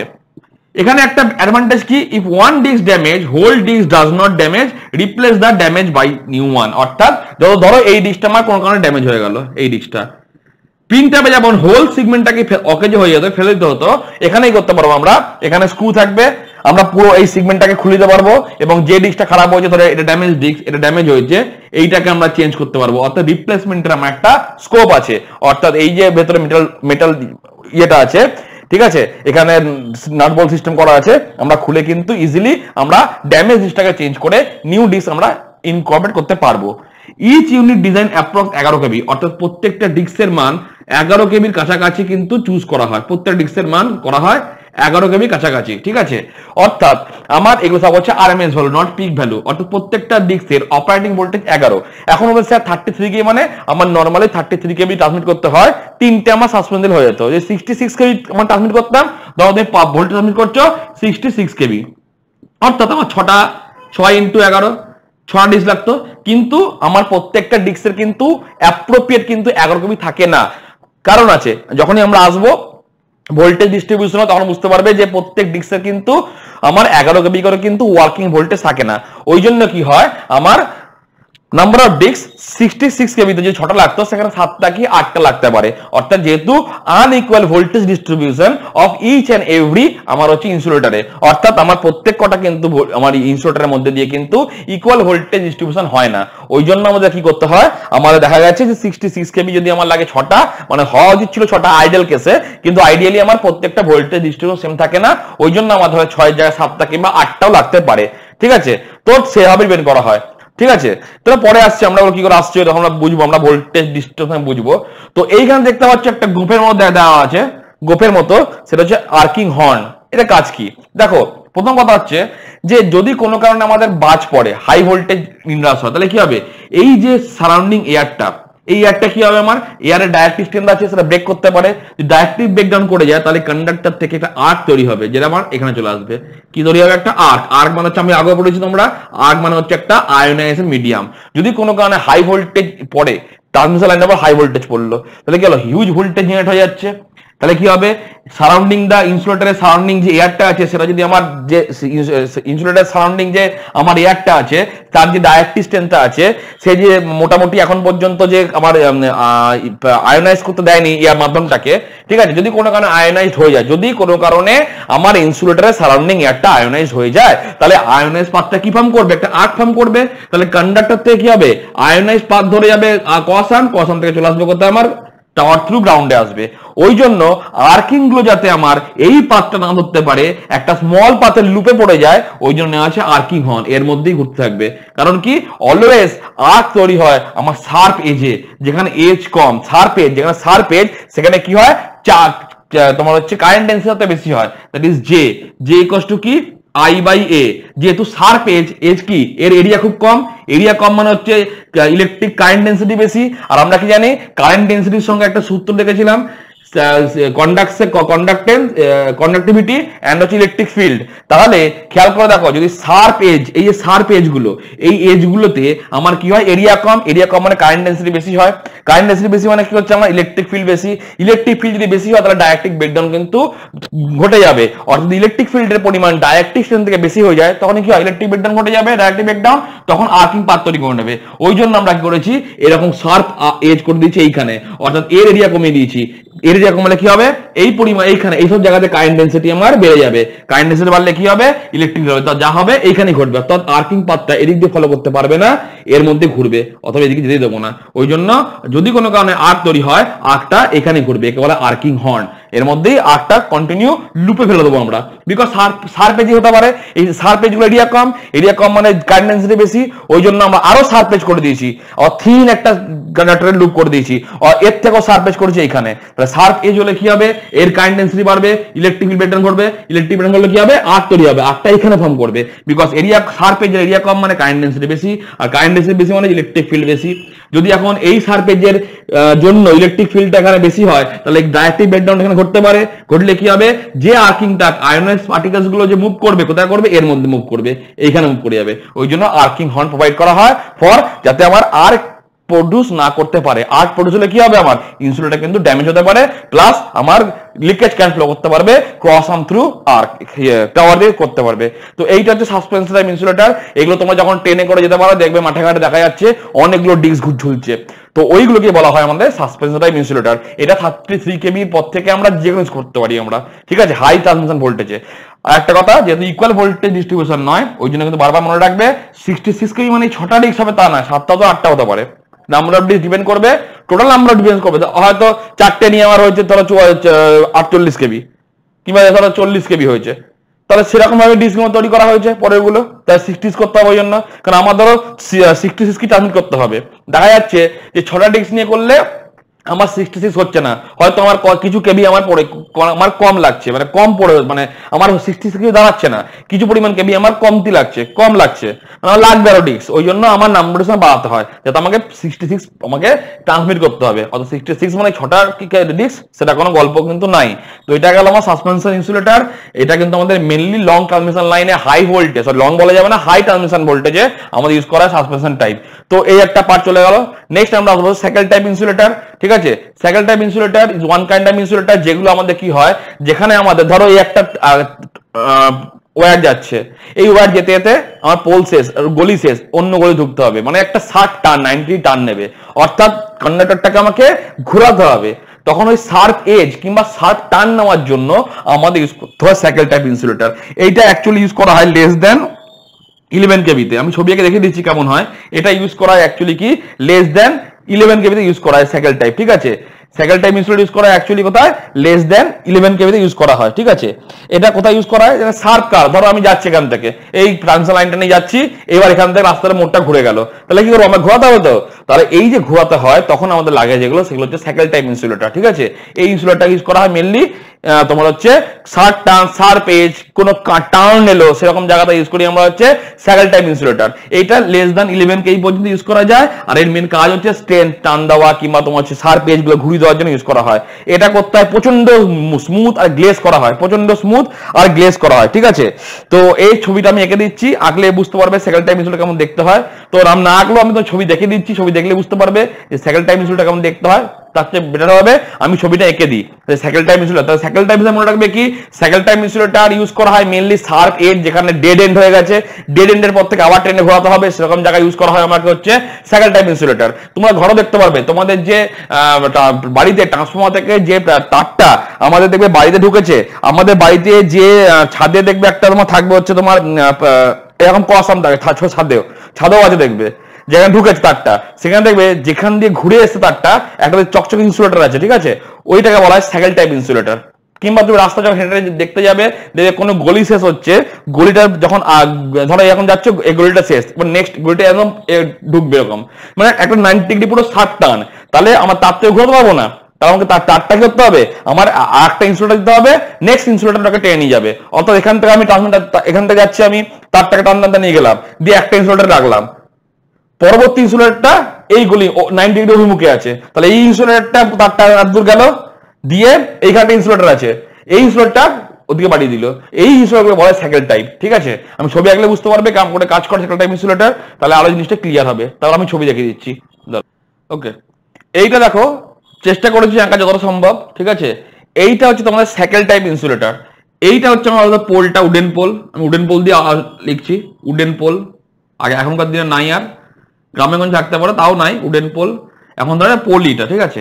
খেয়াল করে দেখো, পোলের এদিক থেকে তারটা আসছে, এবারে এদিক থেকে এদিকে বেঁকে আসছে। ধরো এই তারটা এইভাবে যাচ্ছে, এবার তারটাকে এরপর থেকে এইগুলো ঢোকাতে হবে। তাহলে কি করে নিয়ে যাবো আমি? তাহলে আমাকে তো, এটা আমার ক্রস আর্ম, এটা হচ্ছে আমার ক্রস আর্মটা, এটা আমার ক্রস আর্ম। তাহলে আমার ডেড এন্ড, অর্থাৎ আমার কানেক্টরটা কি হচ্ছে, কানেক্টরটা এইভাবে যাচ্ছে, গিয়ে আর আমার কিন্তু যেতে হবে, আমাকে টানতে হবে এই দিকে। এইটা ভার্টিক্যাল, ভাবো এটা বোর্ড থেকে বেরিয়ে আসছে, এদিকে টানবো আমি। তাহলে কি করে নিয়ে যাবো? তাহলে আমাকে আবার কি লাগবে, আমার ডেড এন্ড কিংবা শার্প এন্ড। তাহলে যখনই শার্প এন্ড কিংবা ডেড এন্ড আসবে, তখন আমরা ইউজ করি হচ্ছে কি, এই স্যাকেল টাইপ ইনসুলেটর আমরা ইউজ করি, ঠিক আছে। খেয়াল করে দেখো কি করা হয়েছে, এই তারটাকে, যে তারটাকে নিয়ে আসছি, তারটাকে আস্তে আস্তে নিয়ে এসে হয়েছে, দিয়ে এখানে জড়ানো হয়ে গেছে, ঠিক আছে। এটা একটা আর্মে আছে, এই আর্মে আর একটা ইনসুলেটর দেওয়া আছে, স্যাকেল ইনসুলেটর, দিয়ে এখান থেকে তারটা বার করে দেওয়া হয়েছে। এবার বলেন স্যার এখানে তো তারটা শেষ হয়ে গেল, এখানে তারটা স্টার্ট হলো, তাহলে ইলেকট্রিক কানেকশন করে হলো। খেয়াল করে দেখো, ওই জন্য সেম মেটেরিয়াল দিয়ে একটা কানেকশন করে দেওয়া হয়েছে এইখানে, যাতে আমার ইলেকট্রিসিটির কোনো ডিস্টারবেন্স না থাকে। আমার খেয়াল করে দেখো, আমার তারটা দিকে আসছিল, সুন্দর দিকে আমার সার্পেন্ট থেকে বেরিয়ে গেল, একে বলা হয় স্যাকেল টাইপ ইনসুলেটর। এবং এই যে এই দুটো একটা টাই করা আছে, এই কন্ডাক্টর মেটেরিয়াল দিয়ে কারেন্টটাকে বাইপাস করলাম, ওভার দিয়ে বাইপাস করে দিলাম, কিন্তু আমার কি হলো, আলটিমেট আমার পোল থেকে আমার কি হলো, এন্ডটা এদিকে ঘুরে গেল, মুখটা। অর্থাৎ শার্প এন্ড আসুক, ডেড এন্ড আসুক, আমার ইজিলি কিন্তু মুখটা ঘোরাতে পারবো। ছবি দেখো, এই দেখো এটা বেরোচ্ছে একটা, এই দেখো, এই হচ্ছে পোল, এখানে ঢুকেছে, এদিকে ঢুকেছে, ধরো এই ধরো এরকম এসছে। এবার এই পোলে এই দিক থেকে নম্বরটি টানতে হবে। তাহলে কি করবো, এখানে ঢুকিয়েছি, এদিক থেকে তারটা বার করেছি, দেখো এই তারটা দেখো, নিচে দেখো, নিচ দেখো, দেখো এই নিচ থেকে আরেকটা তার এসে কানেক্ট করা হয়ে গেছে, একটা কানেকশনটা হয়ে গেছে, আবার তারটা আমার মুভ হয়ে গেল পোলের বস থেকে। এই জন্য একে বলা হয় স্যাকেল টাইপ। আর এই স্যাকেল টাইপ ইনসুলেটর গুলো থাকে হচ্ছে ভার্টিক্যালি থাকে, ভার্টিক্যালি বসানো থাকে। এবার বলছে স্টেন টাইপ ইনসুলেটরের কাজ কি? স্টেন টাইপ ইনসুলেটরও সেম কাজ, যেখানে স্যাকেল টাইপ ইনসুলেটর 11 কেবির ওপর ইউজ করা যায় না, মেনলি এটা 440 কেবি, 440 ভোল্ট, সরি 440 ভোল্ট 220 ভোল্ট পর্যন্ত ইউজ করা হয়, ওই জন্য বলা হয় 220 ভোল্ট বলা হয়। তো 11 কেবির পরে কিংবা 11 কেবির পরে একটু বেশি হলে তখন ইউজ করি আমরা স্টেন টাইপ ইনসুলেটর। আর পার্থক্য কি, স্টেন টাইপ ইনসুলেটর ইউজ করা হয় যখন dead and, when dead and কিংবা শার্প এন্ড চলে এসছে, শার্পেন্ট চলে এসছে, যেখান থেকে আমার প্যানেলটাকে মুভ করাতে হবে, সেই সব জায়গায় ইউজ করি আমরা হয় স্যাকেল না স্ট্রেন। যেমন পিনকে সরিয়েছে কে সাসপেনশন, যেখানে পিন শেষ সেখানে সাসপেনশন শুরু, যেখানে স্যাকেল শেষ সেখানে স্ট্রেন শুরু। পার্থক্য কি, স্যাকেল থাকে ভার্টিক্যালি, ঠিক আছে, দেখো ডুগডুগি মতো দেখতে, আর স্টেন টাইপ থাকবে হচ্ছে হরাইজেন্টালি, স্টেন টাইপ থাকে হরাইজেন্টালি থাকে, একই জিনিস থাকবে হরাইজেন্টালি থাকে, আর কোনো পার্থক্য নেই। স্টেন টাইপ একই জিনিস, এ থাকবে হচ্ছে হরাইজেন্টালি। তো এই হচ্ছে আমাদের ইনসুলেটরের যাবতীয় জিনিসপত্র বলে দিলাম, কোনটা কি কাজে লাগে, ঠিক আছে, স্যাকেল টাইপ, স্টেন টাইপ, ঠিক আছে। তো মেনলি যেগুলো এখান থেকে পরীক্ষা আসতে পারে কোশ্চেন এখান থেকে, তো এগুলো একটু ভালো করে দেখবে, ঠিক আছে। ওকে, তো এটা হচ্ছে দেখো একটা চার্ট, এটা একটা তোমার হচ্ছে বলতে পারো এক্সপেরিমেন্টাল চার্ট কিংবা, ঠিক আছে, মানে ঠিকঠাক চার্ট, ঠিক আছে। তো এখানে দেখো লাইন ভোল্টেজ দেওয়া আছে, ফর এমসিকিউর জন্য আসতে পারে। লাইন ভোল্টেজ দেওয়া আছে ডিফারেন্ট টাইপস অফ, কত ধরনের সাসপেন্সর লাগতে পারে, আর স্টেন টাইপও লাগতে পারে। যেমন 66 কেবির জন্য লাগতে পারে সাসপেন্সর 6 থেকে 7টা, কোনো কোনো জায়গায় আমি লিখে দিচ্ছি, কোনো কোনো জায়গায় এই ডেটাটা পাবে হয়তো 5, কোনো কোনো জায়গায় ডেটা পেতে পারো 5 পেতে পারো, ঠিক আছে। কোনো কোনো জায়গায় এই ডেটাটা পেতে পারো কিন্তু তোমরা 5 পেতে পারো। তো নর্মালি 6 থেকে 7 ইউজ করা হয়, ঠিক আছে। ফর 66 কেবির জন্য সাসপেনশন টাইপটা করা ডিস্ক লাগবে, এই নাম্বার অফ ডিস্ক সাসপেন্স, এটা নাম্বার অফ ডিস্ক, এর পুরোটাই হচ্ছে নাম্বার অফ ডিস্ক, সেটা সাসপেনশন হোক কিংবা স্টেন টাইপ হোক, ঠিক আছে। 132 কেবির জন্য লাগে, 11 থেকে 33 লাগে, কোনো কোনো ডেটা পেতে পারো হচ্ছে 9, অপশন যেটা থাকবে সেটা মারবে তখন, ঠিক আছে। 220 কেবির জন্য 13 থেকে 15, 400 কেবির জন্য 20 থেকে 25, আর 765 যেটা একদম এক্সট্রা হাই ইএসটি লাইন, সেই ভোল্টেজ ট্রান্সমিট করতে গেলে আমার সাসপেনশন টাইপ ইনস্টল লাগবে হচ্ছে মোরলেস 35। তেমনি স্টেন টাইপ হচ্ছে 6টা, এর 10টা, এর 14 থেকে 16টা, 23 থেকে 26, 36টা। তো এই চারটা মনে রাখবে, এটা তোমাদের হয়তো এমসিকিউ আসতে পারে, আর এটা very very important for state level exam. State level যে এক্সাম দেবে তোমরা তখন কিন্তু আরো অনেক ডেটা আছে, যখন দেবে তখন এই জিনিসগুলো মাথায় রাখতে হবে, ঠিক আছে? এগুলো প্যাটার্ন আছে মাথায় রাখা, যাকে এখন মাথা মনে রাখতে হবে না, বলে দেবো যখন গভর্নমেন্টের যখন আসে তখন বলা যায়। তো যাই হোক, স্টেট লেভেল এক্সামের জন্য এটা খুবই মোস্ট ইম্পর্টেন্ট চার্টগুলো এগুলো আছে। তো এরপর যেটা পড়বো যে হোয়াই ইনসুলেটর গোজ ফেলিওর, কেন ইনসুলেটর ফেলিওর হয়। তো ইনসুলেটর ফেলিওর হয় মেনলি দুটো কারণে, একটা হচ্ছে ফ্ল্যাশ ওভার, একটা হচ্ছে পাংচার। একটা হচ্ছে ফ্ল্যাশ ওভার, একটা হচ্ছে পাংচার। তো কি বলছে না, নর্মালি কি হয় না, ফার্স্ট পয়েন্ট এটা আগে লিখে নেবে, insulator R required to withstand both electrical and mechanical stress. অর্থাৎ ঝড় বৃষ্টি বাদল থেকে রক্ষা করার জন্য লাগবে হচ্ছে মেকানিক্যালি সাউন্ড হতে হবে ওয়েল। আগে বলেছিলাম যে হাই মেকানিক্যাল স্ট্রেংথ থাকতে হবে ইনসুলেটরের, ফার্স্ট একদম যখন শুরু করেছিলাম টপিকটা, তাহলে হাই মেকানিক্যাল স্ট্রেংথের জন্য লাগবে কি আমার হচ্ছে মেকানিক্যাল স্ট্রেন্থ হাই রাখা উচিত। আর ইলেকট্রিক্যাল স্ট্রেন্থ মানে স্ট্রেস মানে হচ্ছে এই যে ধরো বাজ পড়বে তোমার হাই টেনশন লাইনে, আমার যে তোমার আর্কিং তোমার হচ্ছে ইলেকট্রিক স্ট্রাইকিং হবে, ঠিক আছে? তো এইগুলোর জন্য যে হাই ভোল্টেজ জেনারেট হবে তার থেকে রক্ষা পাওয়ার জন্য আমাদের করতে হবে উইথস্ট্যান্ড করতে হবে, ইলেকট্রিক্যাল স্ট্রেসটাও কিন্তু রক্ষা করতে হবে। তো এই দুটো হচ্ছে মেইনলি প্রধান ধর্ম, ইলেকট্রিক্যাল আর মেকানিক্যাল স্ট্রেস দুটোই কিন্তু উইথস্ট্যান্ড করতে হবে একটা ইনসুলেটরের ক্ষেত্রে। তো ফ্ল্যাশ ওভার কি বলছে না, দেখো কি বলছে, voltage at which air surrounding the insulator break down the arc is formed between the conductor and the tower। অর্থাৎ যে ভোল্টেজে গিয়ে আমার ইনসুলেটরের সারাউন্ডিং যে এয়ারটা আছে, অর্থাৎ যে ভোল্টেজটা এক্সিস্ট করলে ইনসুলেটরের সারাউন্ডিং যে এয়ারটা আছে সেই এয়ারটার তো নর্মালি একটা ডাইইলেকট্রিক স্ট্রেন্থ ছিল, এবার হঠাৎ করে কোনো কারণে একটা হিউজ ভোল্টেজ এক্সিস্ট করলো, মেবি লাইটিং স্ট্রাইকের জন্য হতে পারে, কন্ডাক্টরের মধ্যে লাইটিং স্ট্রাইক হলো, এটা তো আমার কন্ডাক্টর, এটা আমার কন্ডাক্টর, তো লাইটিং স্ট্রাইক হলো, হিউজ ভোল্টেজ আমার জেনারেট করলো। তাহলে ভোল্টেজ অ্যাট হুইচ, যে ভোল্টেজে গিয়ে ইনসুলেটরের সারাউন্ডিং যে এয়ারটা আছে সেই এয়ারটা যদি আমার ডাইইলেকট্রিক ব্রেকডাউন ঘটে যায় তাহলে কি হবে না, কন্ডাক্টর টু টাওয়ারের মধ্যে টাওয়ারের মধ্যে একটা আর্ক ফর্মেশন হবে। কারণ কি, তোমার ডাইইলেকট্রিক ব্রেকডাউন ঘটছে কার, এয়ারের, তাহলে এয়ারের ডাইইলেকট্রিক ব্রেকডাউন করলে কি হবে, আমরা কি জানি ডাইইলেকট্রিক ব্রেকডাউন ঘটা মানে হচ্ছে ওখানে আয়োনাইজেশন ঘটা, অর্থাৎ আয়োনাইজেশন ঘটলে কি হয়, আমার নাম্বার অফ ফ্রি ইলেকট্রনস বাড়বে, নাম্বার অফ ফ্রি ইলেকট্রনস যদি এয়ারে বেড়ে যায় তাহলে কি হবে, আমার একটা আর্ক ফর্মেশন হবে। যেমন পড়ানো হয়েছিল কোথায় আমাদের সার্কিট ব্রেকারে পড়েছিলাম, আর্ক ফর্মেশন কি, arc is nothing but ionization medium. When temperature rises, temperature rise করলে কি হবে, যে কোনো মাধ্যমে যে টেম্পারেচার রাইজ হয়, যেমন রুম টেম্পারেচার আমাদের কি বলেছিলাম আর্কের সময়, যে নর্মালি রুম টেম্পারেচার আমাদের কিন্তু ফ্রি ইলেকট্রনস আমাদের আছে, অ্যাটম আছে, কিন্তু তাদের যে kinetic energy is not up to the mark, যে তাদের মধ্যে কলিশন হলে তারা ফ্রি ইলেকট্রন কিন্তু ডিসলজ করতে পারবে কলিশন ঘটলে। তো যখন টেম্পারেচার রাইজ হবে কি হবে, টেম্পারেচার রাইজ করলে তাদের ভেলোসিটি কিংবা কাইনেটিক এনার্জি এতটাই বেড়ে যায় যে নর্মাল টেম্পারেচার থাকে তার থেকে 10⁸ টাইমস কিন্তু আমার ওর ভেলোসিটি বেড়ে যায়। এর ফলে কি হয়, হাই ভেলোসিটি যখন দুটো অ্যাটম একসাথে ধাক্কা মারে তখন অ্যাটম থেকে আমার ফ্রি ইলেকট্রন ডিসচার্জ করবে। কেন হচ্ছে, বিকজ আমার টেম্পারেচার বাড়ছে, আর টেম্পারেচার বাড়লে কি হয়, আয়োনাইজেশন বাড়ে, আয়োনাইজেশন বাড়লে কি হবে, অ্যাটম ভাঙবে, ভেঙে মোর ইলেকট্রন তৈরি করবে, ইলেকট্রন তৈরি হলে কি হবে, যে মাধ্যমটা তুমি এয়ার যদি মাধ্যম হয় তাহলে এয়ারে ডাইরেক্টলি ব্রেকডাউন ঘটলো, আয়োনাইজেশন বাড়লো, আয়োনাইজেশন বাড়লে কি হবে, আমার নাম্বার অফ ইলেকট্রন বাড়ছে, অর্থাৎ আর্ক তৈরি হচ্ছে, একটা আয়োনাইজেশন পাথ পেয়ে যাচ্ছে, তাহলে ওই এয়ারটা তখনই হয়ে যাচ্ছে কন্ডাক্টিং মিডিয়াম। তেমনি যদি হাই ভোল্টেজ এখানে ইনলাস হয়, হাই ভোল্টেজ যদি এক্সিস্ট করে যায় তাহলে কি হবে, হাই ভোল্টেজ এক্সিস্ট করলে আমার ইনসুলেটর সারাউন্ডিং যে আমার এয়ারটা আছে সেটা কিন্তু ডাইরেক্টলি ব্রেকডাউন করতে পারে, ঘটে যাবে। আর ডাইরেক্টলি ব্রেকডাউন ঘটলে কি হবে, নাম্বার অফ ফ্রি ইলেকট্রনস আমার ফ্রি এয়ারে থাকবে, তখন একটা আর্ক তৈরি হয়ে যাবে। এটা কি, এটা হচ্ছে আর্ক ফর্মেশন হলো। আর্ক ফর্মেশনে কি হবে, আমার যে কন্ডাক্টর থেকে ডিসচার্জটা, সেই ডিসচার্জটা জাম্প করবে থ্রু আমার ক্রস আর্ম দিয়ে আমার হচ্ছে টাওয়ার থেকে আর্থে কি করে একটা শর্টেজ পাথ নিয়ে নেবে, that is A plus B plus C, কন্ডাক্টরের সারফেস দিয়ে তখন পাস করবে, সরি কন্ডাক্টর বলছি, ইনসুলেটরের সারফেসকে ও কিন্তু পাথ তৈরি করবে, বিকজ এখানে একটা আর্ক ফর্মেশন হয়ে গেছে।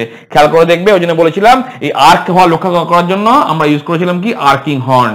এই আর্কিং হর্ন হলে কি হবে, আর্কিং হর্নে এই এসটা কি, এই এসটা আমি আগে বলেছি এর থেকে এর এসটা আরো শার্প করা হবে, এর যত শার্প হবে তার এরিয়া কমবে, আর এরিয়া কমলে কি হয়, কারেন্ট ডেনসিটি কি হবে, I/A, এ কমলে কারেন্ট ডেনসিটি বাড়বে, আর কারেন্ট ডেনসিটি বাড়লে কি হবে, ইলেকট্রিক ফিল্ড বাড়বে, তাহলে এর থেকে ইলেকট্রিক ফিল্ড বেড়ে গেলে কি হবে, ডাইরেক্টলি ব্রেকডাউন ঘটবে এখানে, আর্কিং যে আর্কটা তৈরি হবে সেই আয়নস পাথটা এখানে ঘুরবে, অর্থাৎ ডিসচার্জটা এর মধ্যেই সীমাবদ্ধ থাকবে, গ্রাউন্ডে আসবে না।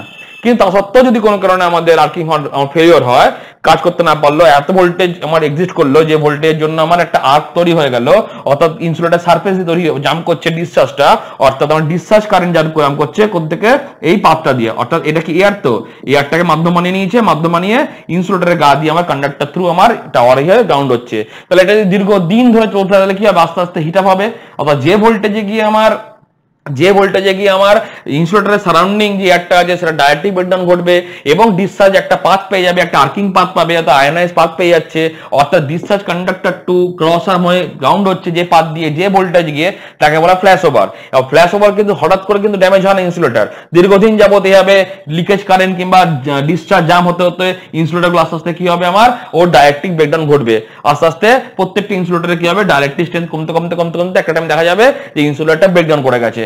That type of breakdown is known as হচ্ছে আমাদের ফ্ল্যাশ ওভার। যে ভোল্টেজে গিয়ে এই ঘটনাটা ঘটে তাকে বলা হয় ফ্ল্যাশ ওভার। অর্থাৎ ডিসচার্জ কি লিখে দেখো, jump across the air gap by a shortest path a plus b plus c, a plus b plus c conductor থেকে ক্রস আর্ম হয়ে পেয়ে গেল।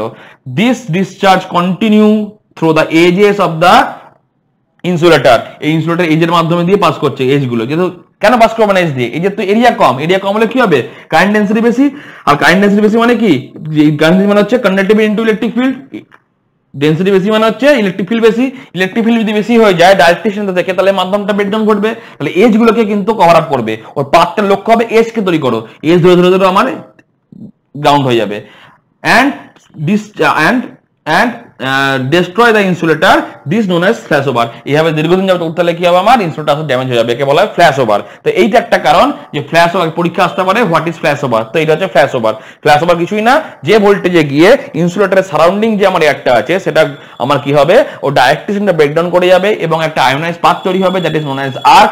এবং সেই আর্কটা কাকে ফলো করবে না, প্রত্যেকটা ইনসুলেটর সারফেসকে ফলো করতে করতে আসবে এবং ক্রস আর্ম হয়ে আমার টাওয়ারে গ্রাউন্ড হবে এবং শর্টেস্ট পাথ নিয়ে নেবে কন্ডাক্টর টু আর্থের মধ্যে, a plus b plus c shortest পাথটা দেখানো হয়েছে।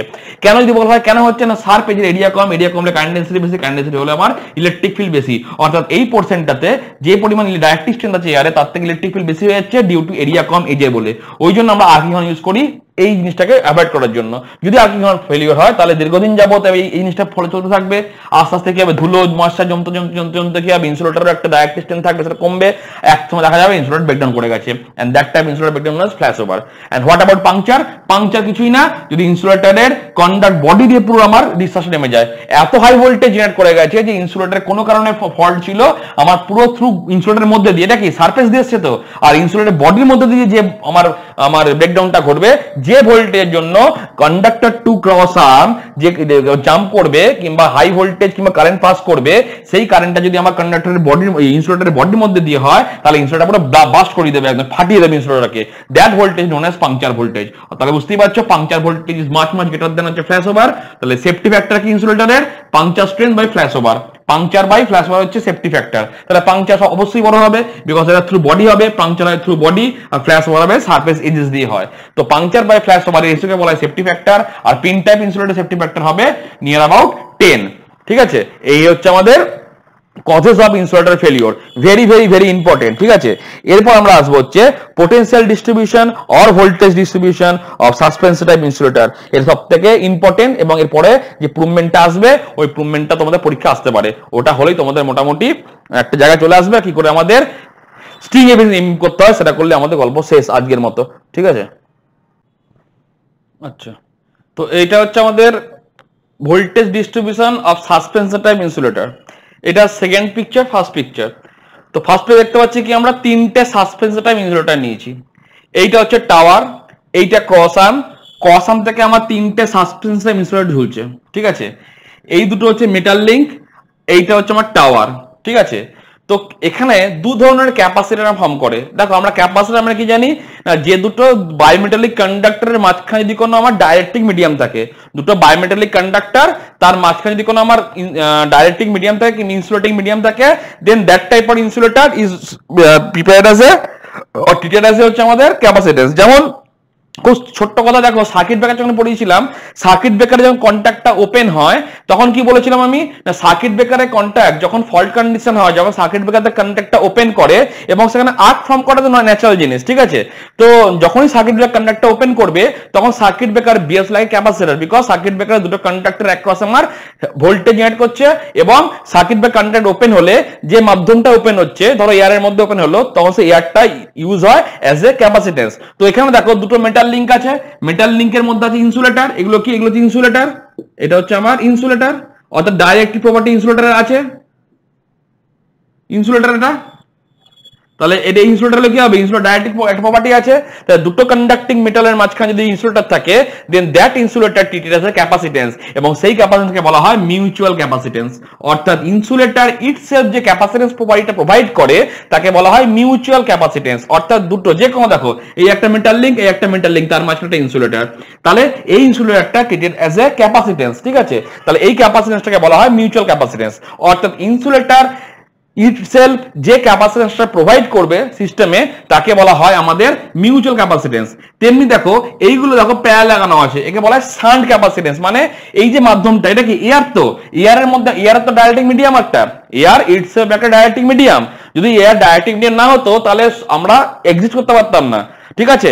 নর্মাল রুম টেম্পারেচার আমাদের আয়নাস পার্টিকেল থাকে, কিন্তু কখন আয়নাস পার্টিকেল গুলো আয়নাইজেশন হয়ে আর্ক ফর্মেশন করে, হাই টেম্পারেচারে, সেটা তো এখন পসিবল হচ্ছে না। তাহলে এই যে দেখতে পাচ্ছ এয়ার, এয়ার ইটসেলফ একটা ডাইরেক্টিং মিডিয়াম।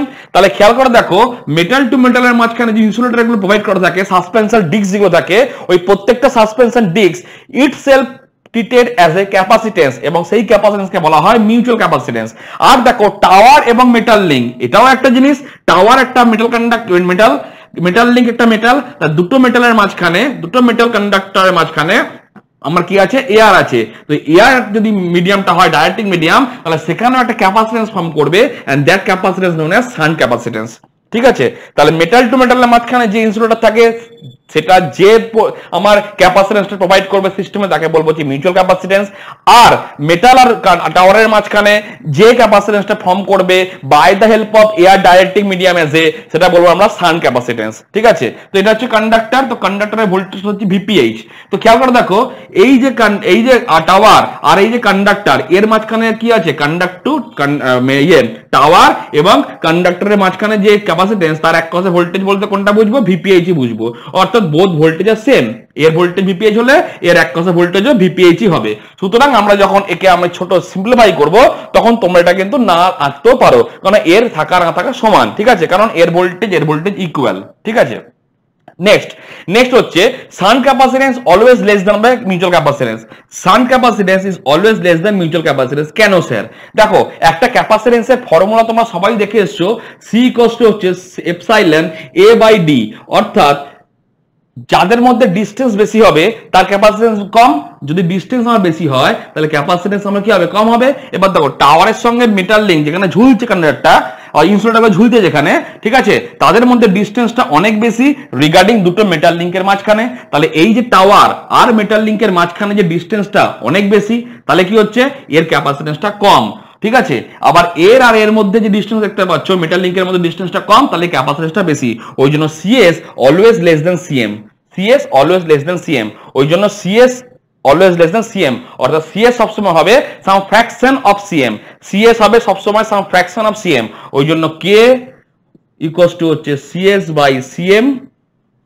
এই সিএস হচ্ছে shunt capacitance is some fraction of CM, অর্থাৎ মিউচুয়াল ক্যাপাসিটেন্স যা ভ্যালু হবে তার সামথিং ফ্র্যাকশনে তৈরি হয় কে, আমার শান্ট ক্যাপাসিটেন্স, বিকজ শান্ট ক্যাপাসিটেন্সের মধ্যে দেখা যাচ্ছে ডিসটেন্স বেশি, অর্থাৎ যে ক্যাপাসিটেন্সের যে দুটো ডিসটেন্স সেপারেশন বেশি হলে কি হয়, ক্যাপাসিটেন্স কমে যায়, ওই জন্য সেপারেশন বেশি, ক্যাপাসিটেন্স কম কার, শান্টের কার থেকে, আমার হচ্ছে আমার মিউচুয়াল থেকে, বিকজ মিউচুয়ালের মধ্যে যে ডিসটেন্সটা সেটা খুবই কম, ঠিক আছে।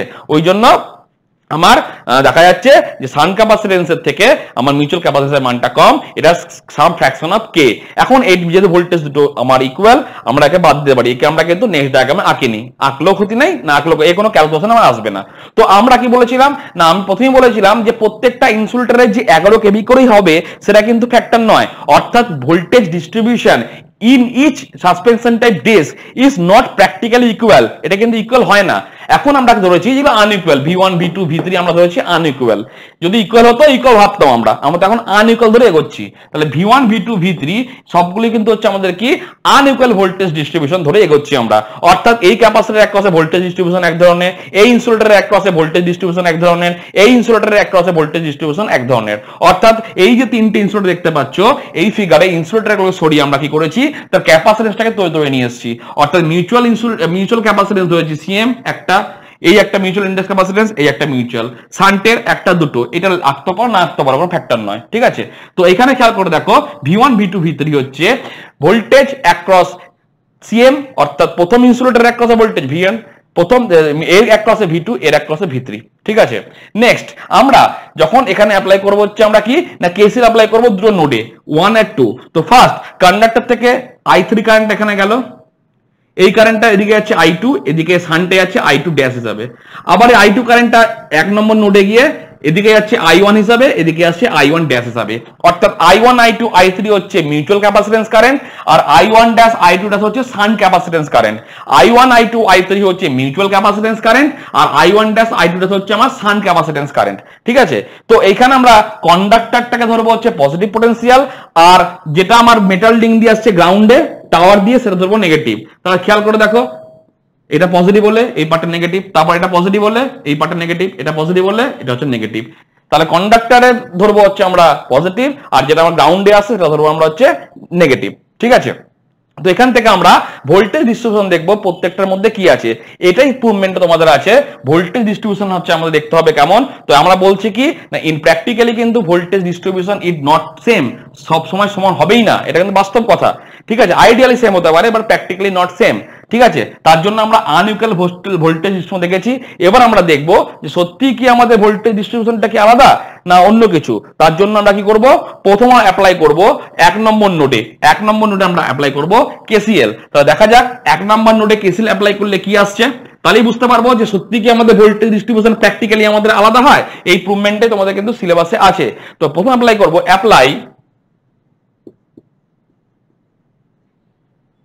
অ্যাপ্লাইং করব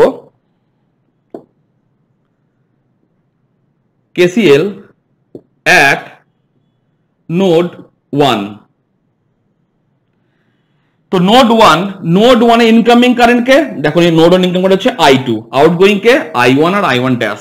তাহলে নোড 1 এ ইনকামিং কারেন্ট হচ্ছে I2, আউটগোয়িং হচ্ছে I1 প্লাস হচ্ছে I1 ড্যাশ।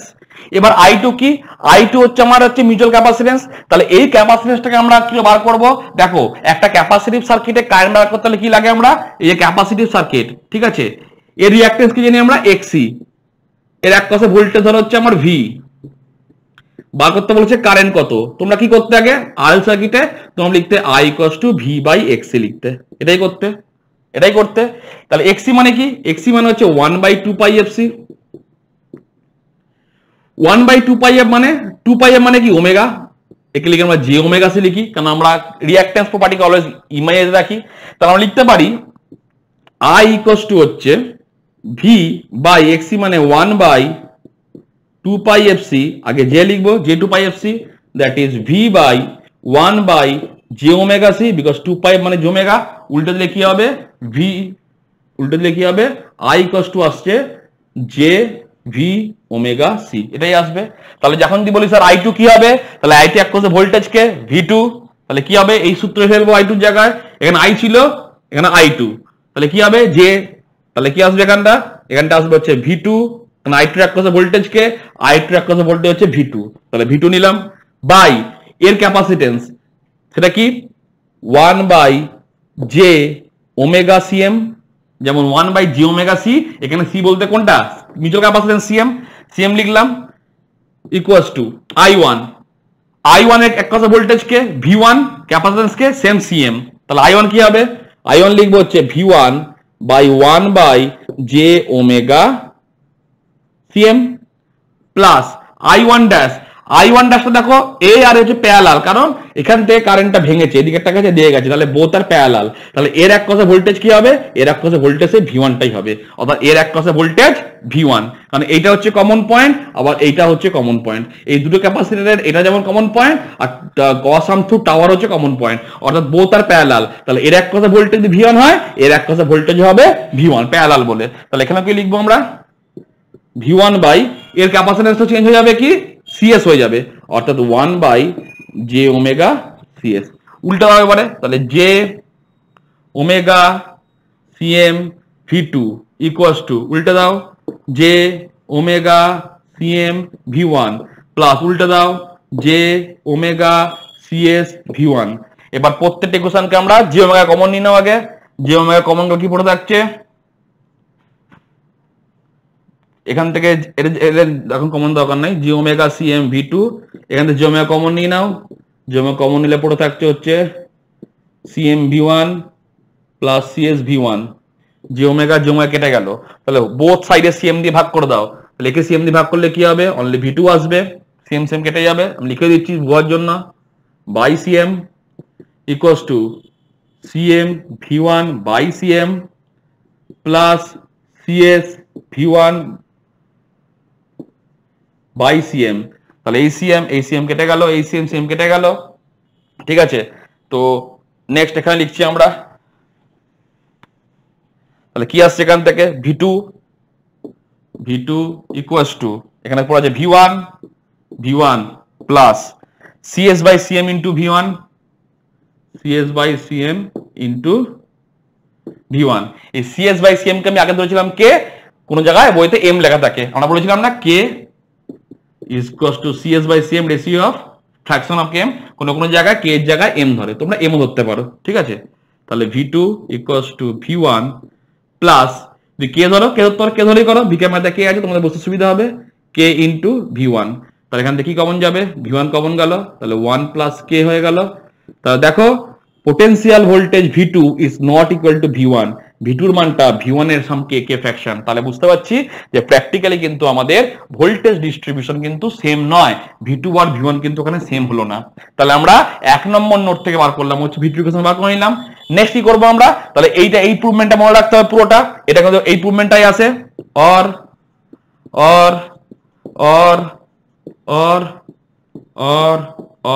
দেয়ারফর এইটা, তাহলে এইটা হচ্ছে আমাদের একটা এটা মনে রাখতে হবে, ইকুয়েশনটা V2 ইকুয়েশন মনে রাখতে হবে এবং প্রুভমেন্টটা মনে রাখতে হবে, দুটো ছবি প্লাস এই প্রুভমেন্টটা কিন্তু খুব ইম্পর্টেন্ট। তাহলে এটা গেল আমাদের কোনটা, এক নম্বর নোটে আমাদের কেসিএল অ্যাপ্লাই করা হয়ে গেল।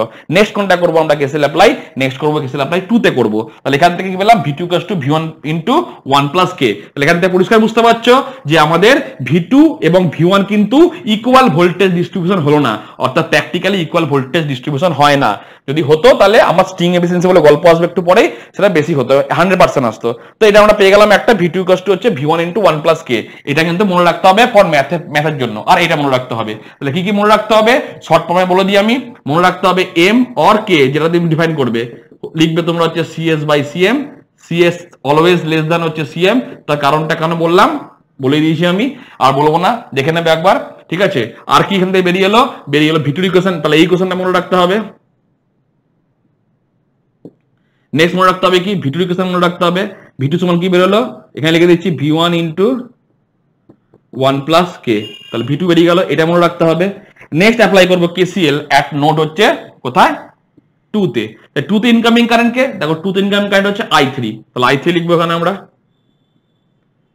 ইকুয়ালস টু আউটগোয়িং কে 2 থেকে I2 বেরোচ্ছে, এখান থেকে I2 ড্যাশ বেরোচ্ছে, তাহলে এখানে লিখবো I2, এদিকে লিখবো I2 ড্যাশ। সেম প্রসেস, তাহলে I3 এক পাশে ভোল্টেজ কে অবভিয়াসলি V3, তাহলে I3 কে লিখবো আমরা হচ্ছে V3 বাই জে ওমেগা, কোন ক্যাপাসিট্যান্স আছে সিএম, সেম ফর্মুলায় j omega CM, sorry 1 by J omega CM, 1 by J omega CM.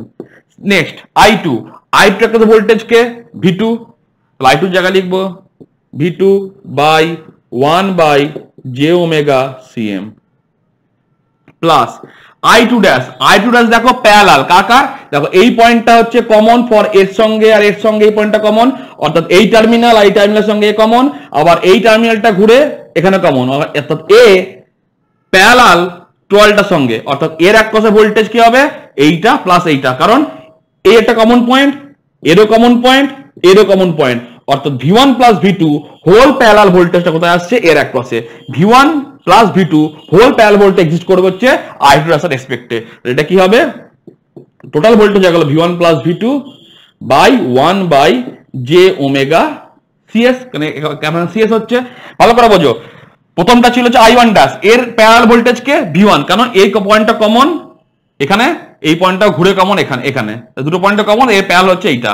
কিন্তু এখানে কি হচ্ছে এই ক্যাপাসিটর একটা ভোল্টেজ কোনটা হতে পারে, শুধু কি V2 না, এর কমন পয়েন্ট এই একটা হতে পারে, বাকি কোনটা কোন কমন, তারপর এর সঙ্গে এ যেমন কমন, এই পয়েন্টটাও কমন, এই টাওয়ারের সঙ্গে এই পয়েন্টটাও কমন, অর্থাৎ এও এক্সিস্ট করছে এও এক্সিস্ট করছে, অর্থাৎ একমাত্র I2 এর ক্ষেত্রে নেট ভোল্টেজ হয়ে যাচ্ছে V1 plus V2 by J omega C. তাহলে জে ওমেগা সিএস চেঞ্জ করে নাও, তাহলে J omega CM V3 J omega CM V2 plus J omega CS V1 plus V2, J omega CS plus VM plus V2। ঠিক আছে, তো আমরা এখানে কি করব, আমরা এখানে যেটা করব সেটা হচ্ছে আবার ভাগ করে দাও, তাহলে আমি একবার লিখে দিচ্ছি এখান থেকে জে ওমেগা কমন লিখে কি হবে সিএম দিয়ে ভাগ করে দেবো প্রত্যেক কটাকে, আমি করে দিচ্ছি একবার করে দিচ্ছি, ঠিক আছে লিখছি না, তো লিখতে হয় কিছুই না, প্রত্যেক কটাকে জে ওমেগা, এখান থেকে জে ওমেগা কমন নিলে জে ওমেগা গুলো কেটে যাবে, লিখেই দিই সুবিধা হবে তোমাদের করতে, তাহলে J omega CM V3 J omega common নিয়ে নাও, পড়ে থাকবে CM V2 plus CS V1 plus V2, J omega জমে কেটে গেল, সিএম দিয়ে ভাগ করো প্রত্যেক কটাকে, সিএম দিয়ে ভাগ করলে কি হবে, এটা V3 হবে, এটা হবে V2, এটা হবে CS by CM into V1 plus V2, তাহলে V3 equals to V2 CS by CM মানে K into V1 plus V2। এবার V2 জায়গায় কি বসাবো আমরা, V2 জায়গায় ভ্যালুগুলো বসিয়ে দেবো, ঠিক আছে V2 জায়গায় আমরা এই ভ্যালুগুলো পুট করব, আমার লেখা দরকার নাই, এখান থেকে পুট করে ডাইরেক্ট যে ইকুয়েশনটা বের হবে সেটা আমরা লিখবো, that is V3 equals to হচ্ছে V1 into 1 plus 3k plus k square, direct মনে রাখবে এটা, V3 ইকুয়ালস টু হচ্ছে V1 into 1 plus 3k plus k square, just V2 equals to কি মনে রাখবে, তাহলে বেরিয়ে আসবে প্রত্যেক ইকুয়েশন, ঠিক আছে প্রত্যেক কটা ইকুয়েশন ওইভাবে করতে হবে তোমাকে, ঠিক আছে তাহলে বেরিয়ে আসবে, এই সবটা কিছুই না, জাস্ট এটা মনে রাখলেই হবে, ঠিক আছে এটা আমি করলাম না তাহলে লেন্দি হয়ে যাবে, এটা আসবে, তাহলে V3 ইকুয়ালস টু আসবে V1 plus 3k plus k square, তাহলে দেখতে পাচ্ছ যে V3 ও আমার কিন্তু ইকুয়াল পোটেনশিয়াল নয়, অর্থাৎ V1 V2 V3 কিন্তু প্র্যাকটিক্যালি কিন্তু ইকুয়াল নয়, তাহলে এখান থেকে বুঝতে পারছি ভোল্টেজ ডিস্ট্রিবিউশন কিন্তু আলাদা, তাহলে voltage between conductor and earth কি হবে, voltage between conductor and earth কি হবে V1 plus V2 plus V3 normal, তাহলে এটা আমাকে কি মনে রাখতে হবে, তাহলে V3 কি বের হলো, আমি এখানে লিখে দিচ্ছি V3 equals to V1 into 1 plus 3k plus k square, তাহলে এই কোশ্চেন মনে রাখতে হবে V3, ঠিক আছে নেক্সট বার করব কি আমরা voltage between conductor and earth, অর্থাৎ এই কন্ডাক্টর আর্থ কার মাধ্যমে আসছে, ক্রস তারের মাধ্যমে আসছে, তাহলে এখান থেকে এর মধ্যে পোটেনশিয়াল ডিফারেন্স কি, টোটাল ভোল্টেজ কি, নেট ভোল্টেজ হচ্ছে V1 plus V2 plus V3, তাহলে দেখো ভোল্টেজ অ্যাক্রস, এখানে লিখবো আমরা voltage between conductor and earth লিখবো, voltage between conductor and earth, total string ভোল্টেজটা দ্যাট ইজ V, কি হবে টোটাল ভোল্টেজটা V equals to V1 plus V2 plus V3, conductor earth আমাদের ছবিটা দেখো, কন্ডাক্টর নিচে আছে, আর্থ হচ্ছে আমার ক্রস আর্ম দিয়ে যাচ্ছে, আমার কত টাওয়ারের মাধ্যমে দিয়ে যাচ্ছে, তাহলে জাস্ট এখানে কি করবো আমরা এখানে V1 V2 V3 প্রত্যেকটার মান বসিয়ে দেবো, তাহলে আমার কাজ শেষ হয়ে যাবে, তাহলে কি হবে এখানে V1 V1 এর জায়গায় থাকবে, V2 কি বেরিয়েছে V1 into 1 plus k, V3 কি বেরিয়েছে V1 into 1 plus 3k plus k square, এটা হচ্ছে V, টোটাল ভোল্টেজটা বেরিয়ে গেল, তাহলে এখান থেকে সলভ করলে কি আসবে, পুরোটা সলভ করতে হবে, আমার সলভ করার দরকার নাই, আমি ডাইরেক্ট বসিয়ে দেবো হচ্ছে কি V ইকুয়ালস টু হবে V1 into 1 plus k plus 3 plus k, এটা সলভ করলে করাই যায়, অনেক বড় হবে কিছুই না, টাইম নষ্ট নিজেরা করে নেবে। ভি ইকুয়ালস টু ভাঙবে এটাকে, তাহলে হয়ে যাবে, তো তাইতে পেয়ে যাবে। এই তো v1 plus v1 plus v1 into k plus v1 plus 3k into v1 plus v1 into k square, এটাই তো আসবে, এটা তো আসা উচিত। তাহলে আমি কি করবো, এখান থেকে সলভ করবো। সলভ করলে কি আসবে দেখা যাক। v1 কমন যায় প্রত্যেক কটা থেকে, v1 কমন কি থাকবে, 1 2 3, 3 আসছে প্রথম কথা একটা। দেখো v1 কমন নি নাও, v1 কমন লাগে পড়ে থাকছে, এর জন্য 1, এর জন্য 1, এর জন্য কে, এর জন্য 1, এর জন্য 3k, এর জন্য কে স্কোয়ার। v1 কমন নিচ্ছ, 1 1 কে 1, এটা হবে 3k, এটা কে স্কোয়ার। তাহলে v1 ইন্টু 1 2 3 মানে 3 plus 4k, k plus 3k হচ্ছে 4k প্লাস হচ্ছে কে স্কোয়ার। তাই মিলটা ফ্যাক্টর করে দাও, মিলটা করলে কি হবে, মিলটা করে আসবে v1 into 1 plus 3k plus 1 plus 4k, এটা মনে আসবে নাকি, 1 প্লাস 3k, সরি 3 প্লাস কে আসবে 1, মিলটা ফ্যাক্টর করো কত আসবে, v1 করলে কে স্কোয়ার মানে হচ্ছে 3k প্লাস কে, তাই তো মানে হচ্ছে কে স্কোয়ার ঘুরি লাগা কে square plus 3k plus k plus 3, তাহলে হয়ে যাবে। তাহলে এখান থেকে কি হবে, v1 কে কমন নাও, কে কমন নিলে 1 প্লাস 3k 3 প্লাস কে, সরি এখান থেকে কে কমন গেলে 3 প্লাস কে প্লাস 1 কমন নাও, আবার 3 প্লাস কে, তাহলে 3 প্লাস কে ইন্টু 1 প্লাস কে আসছে। তাহলে কমন করলে কি আসবে এটা, অতএব v1 ইকুয়ালস টু আসছে, সরি v ইকুয়ালস টু আসছে v1 ইন্টু 3 প্লাস কে কমন গেলে একটা হবে 1 প্লাস কে আর একটা হবে 3 প্লাস কে, একটা 1 প্লাস কে একটা 3 প্লাস কে। তাহলে এখান থেকে তোমরা ইজিলি কিন্তু প্রত্যেক কটা ভ্যালু তোমরা বার করতে পারবে, এখান থেকে প্রত্যেক কটা ভ্যালু বার করতে পারবে। তাহলে ভোল্টেজ অ্যাক্রস টপ ইউনিট কি হবে, voltage across top unit v1 সমান তাহলে কি হবে বলো। তাহলে এক্সপ্রেশন ইয়ে করতে হবে আমাদেরকে, তাহলে কিলোমিটার এবং অঙ্ক শেষ হয়ে যাবে। এখানে দেখো ভোল্টেজ অ্যাক্রস টপ ইউনিট কি হবে, voltage across top unit v1, এখান থেকে v1 বার করো, তাহলে লিখতে পারবো।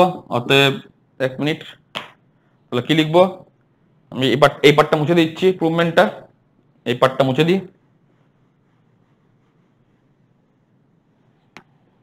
তাহলে কি কি বেরোলো, ভোল্টেজ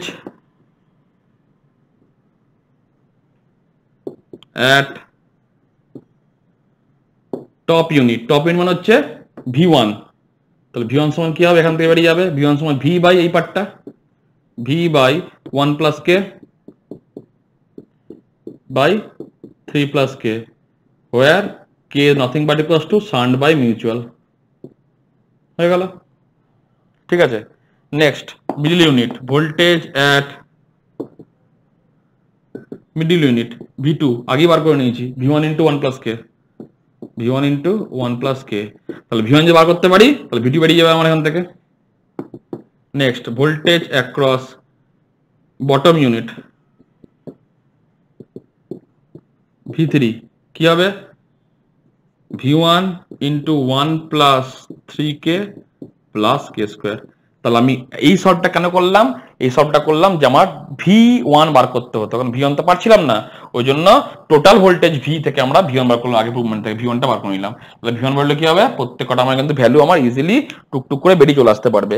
তো এইটা হচ্ছে আমাদের কিন্তু টোটাল ভোল্টেজ ডিস্ট্রিবিউশন। ঠিক আছে, এখন যদি ধরো k ইকুয়ালস টু 0.2 ধরা হয়, k ইকুয়ালস টু 0.2, তাহলে দেখো প্রত্যেক কটার মধ্যে লাস্ট ইউনিটের ভোল্টেজ সব থেকে বেশি, অর্থাৎ কন্ডাক্টরের সামনে যে ইনসুলেটর থাকবে তার স্ট্রেস সব থেকে বেশি আসবে।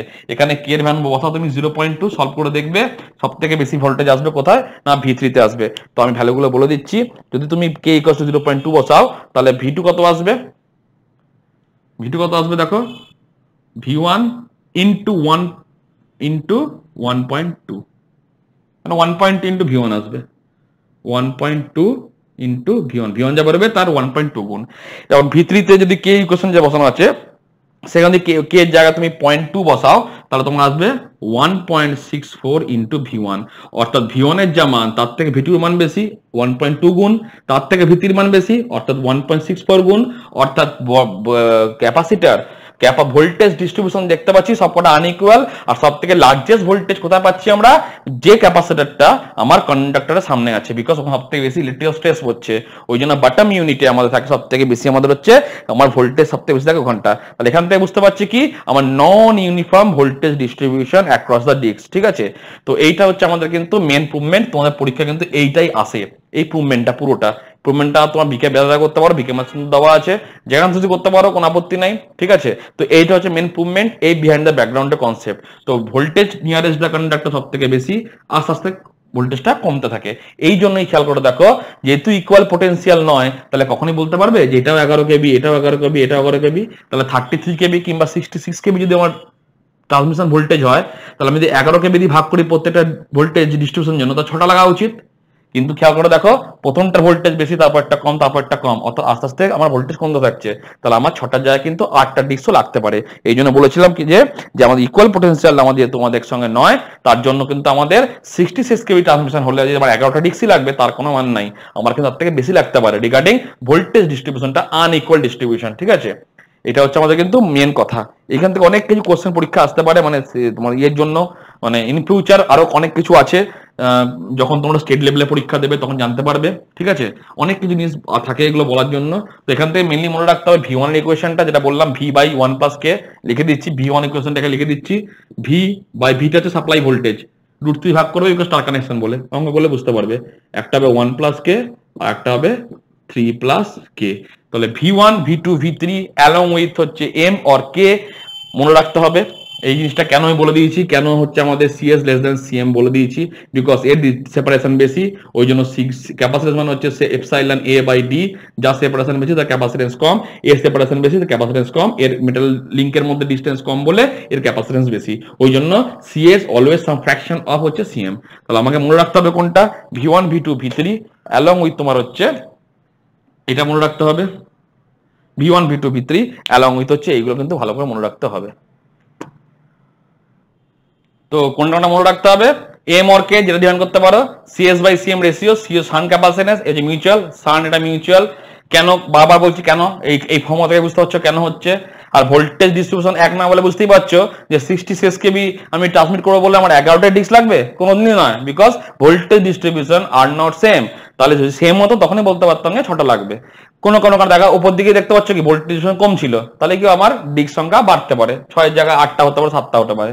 তো V1 V2 V3 এই কথা মনে রাখতে হবে। সব থেকে বেশি ভোল্টেজ স্টেজ কোথায় পড়বে, আমার নিয়ারেস্ট কন্ডাক্টর বটম এখানে। তো এখান থেকে একটা টার্ম আছে সেটা আমাদের বার করতে হয়, that is known as string efficiency. String efficiency is nothing but voltage across the string, total voltage string, that is V1 + V2 + V3, মানে নেট ভোল্টেজটা সাপ্লাই ভিটা। তাহলে স্ট্রিং এফিসিয়েন্সি এটা মনে রাখতে হবে। ইকুয়েশনটা একটাই আছে, ভোল্টেজ অ্যাক্রস দ্য স্ট্রিং অর্থাৎ total voltage V1 + V2 + V3, voltage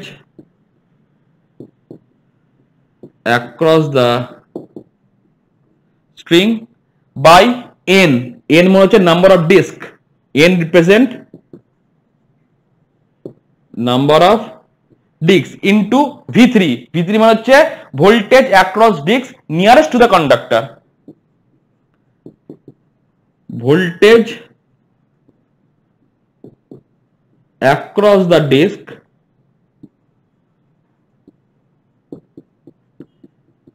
nearest to the conductor.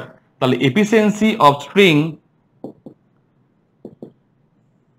Total string voltage মানে হচ্ছে V, that is V1 + V2 + V3, total ভোল্টেজটা V1 + V2 + V3, total string voltage V, N for number of disc, কত দিয়ে 3টে 6টা 9টা যাই করবে, আর voltage nearest to the conductor এখানে কে আছে, V3 ইনটু 100%। তো আমাদের ইমপ্রুভ করতে হবে কি স্ট্রিং এফিসিয়েন্সি। তো কি করে স্ট্রিং ইমপ্রুভ করব, আমরা নেক্সট ক্লাস দেখবো, ওটাই আমাদের last topic, how improve the string efficiency. দেখো স্ট্রিং এফিসিয়েন্সি কমাতে গেলে আমাকে একটাই বলে দিচ্ছি, কিচ্ছু না, আমাকে যত দেখতে পাচ্ছ তো ভোল্ট, আমার স্ট্রিং এফিসিয়েন্সি যদি 100% করতে হয় তাহলে করতে হবে আমাকে V1 V2 V3 ইকুয়াল করতে হবে, অর্থাৎ যাহাই V1 তাহাই V2 তাহাই V3, তাহলে আমার বেরিয়ে যাবে এফিসিয়েন্সি 100%।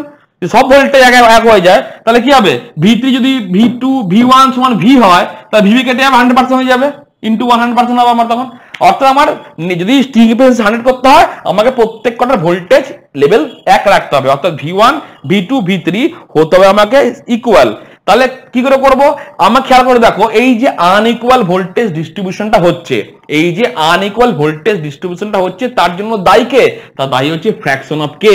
এই কে যদি না থাকতো, কে টার্ম না থাকতো, এই কে পার্টটা না থাকতো, তাহলে কিন্তু V1 = V হতো, V2 = V1 হতো, V3 = V1 হতো। অর্থাৎ এই কে এর জন্য কিন্তু আমাদের অ্যাকচুয়ালি কি হচ্ছে, আমার ভোল্টেজ ডিস্ট্রিবিউশনটা আনইকুয়াল হয়ে যাচ্ছে। অর্থাৎ আমাকে যদি বলতে হয় যে এফিসিয়েন্সি অফ স্ট্রিং আমাকে করতে হবে 100%, তাহলে আমাকে করতে হবে ভোল্টেজ ডিস্ট্রিবিউশন ইকুয়াল রাখতে হবে, অর্থাৎ যাহাই হতে হবে V1 তাহাই V2 তাহাই হবে V3। তাহলে এই যে V1 V2 V3 ইকুয়াল করতে হবে, আইডিয়ালি সম্ভব নয়, প্র্যাকটিক্যালি সম্ভব নয়। তাই যদি 100% করতে হয় তাহলে আমাকে এই যে আনইকুয়াল হয়ে আছে, আনইকুয়াল কিন্তু দায়ী কে, খেয়াল করে দেখো এই কে ফ্র্যাকশনের জন্য কিন্তু আমার V2 V1 এক হলো না। কে যদি না থাকতো এখানটা তাহলে কি হতো, V2 = V1 হতো। এখানে যদি কে ফ্র্যাকশন না থাকতো V2 = V3 = V1 বলতে পারতাম। তাহলে V1 যদি এখানে V2 হয় তাহলে এখানে V1 = V3, তার মানে V1 V2 V3 অল আর ইকুয়াল, তাহলে আমার ভোল্টেজ ডিস্ট্রিবিউশন সেম থাকতো, আমার এফিসিয়েন্সি হতো 100%। তাহলে কে মেন দায়ী, কে মেন দায়ী হচ্ছে আমার কে, তাহলে কে = কি CS/CM। তাহলে কে এর মান আমাকে কমাতে হবে, হাউ টু রিডিউস কে, কে এর মান আমাকে কমাতে হলে কি করতে হবে। তাহলে আমি বুঝতেই পারছি যে আনইকুয়াল, তাহলে এক মিনিট এগুলো মনে রাখবার করা স্ট্রিং এফিসিয়েন্সি ইকুয়েশন মনে রাখতে হবে, ঠিক আছে। তাই আমি এখন যেটা আলোচনা করছি সেটা হচ্ছে actually how to improve string efficiency, কি করে স্ট্রিং এফিসিয়েন্সি আমরা বাড়াবো।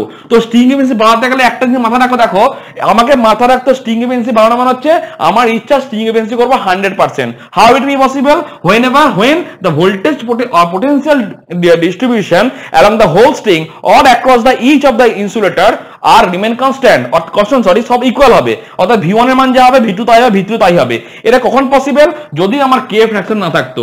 যত গন্ডগোল বাকি আছে কে, এই কে এর জন্য কি হয়েছে, V2 এর মানটা দেখো, যখন আমি কে ধরেছিলাম 0.2, সেই রেসপেক্ট ছিল 1.2 ইনটু V1 ছিল, এখানে ছিল 1.64 ইনটু V1, অর্থাৎ V1 যেটা বের হচ্ছে তার 1.2 গুণ হচ্ছে V2, তার 1.64 গুণ হচ্ছে আমার V3, অর্থাৎ ভোল্টেজটাকে যে আনইকুয়াল ডিস্ট্রিবিউশন তৈরি করছে তার জন্য দায়ী হচ্ছে কে। তাহলে কে আমরা কি জানি, shunt capacitance by mutual capacitance. তাহলে কে এর মানটা কমাতে করতে আমাকে, মিউচুয়াল তো আমি কমাতে পারবো না, এটা তো বাই ম্যানুফ্যাকচার ফিক্সড, মানে এই যে ইনসুলেটরগুলো তৈরি করা হয়েছে ম্যানুফ্যাকচারিং, তখন তো ক্যাপাসিটেন্স ওটা ফিক্সড হয়ে গেছে।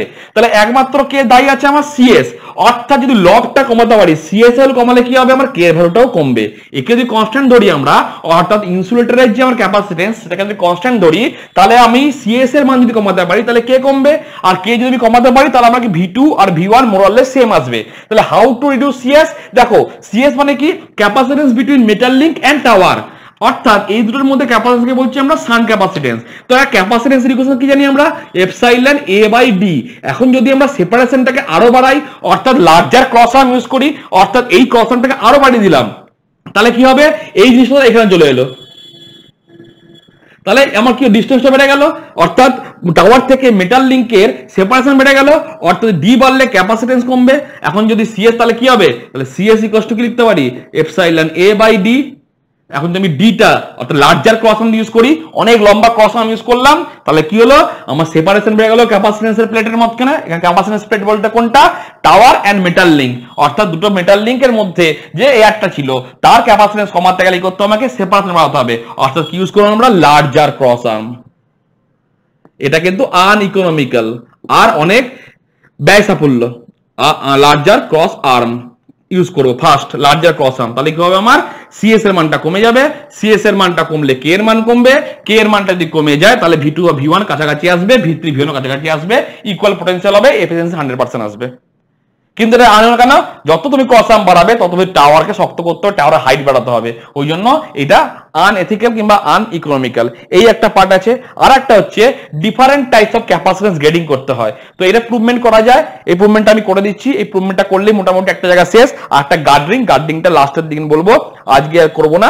তো আজকে আমরা লাস্ট করবো হচ্ছে ইউজিং গ্রেডিং অফ ইনসুলেটর। কি করে ইনসুলেটর গ্রেডিং করে আমরা কিন্তু আমরা কি করতে পারি, আমরা হচ্ছে ক্যাপাসিটেন্সটাকে আমরা কে এর মানটা কমাতে পারি, কিংবা এফিসিয়েন্সি আমরা ইকুয়াল পোটেনশিয়াল করতে পারি। সেটা হচ্ছে আমরা দেখবো কি কার সাহায্য নিয়ে। না একটা দেখলাম লার্জার ক্রস আর্ম ইউজ করে করতে পারি, কিন্তু প্রবলেমটা কোথায়? প্রবলেমটা একটাই যে লার্জার ক্রস ইউজ করলে আমার টাওয়ারের হাইট এবং টাওয়ারের স্ট্রেংথ অনেক বাড়াতে হবে, যেটা আনইকোনমিক্যাল।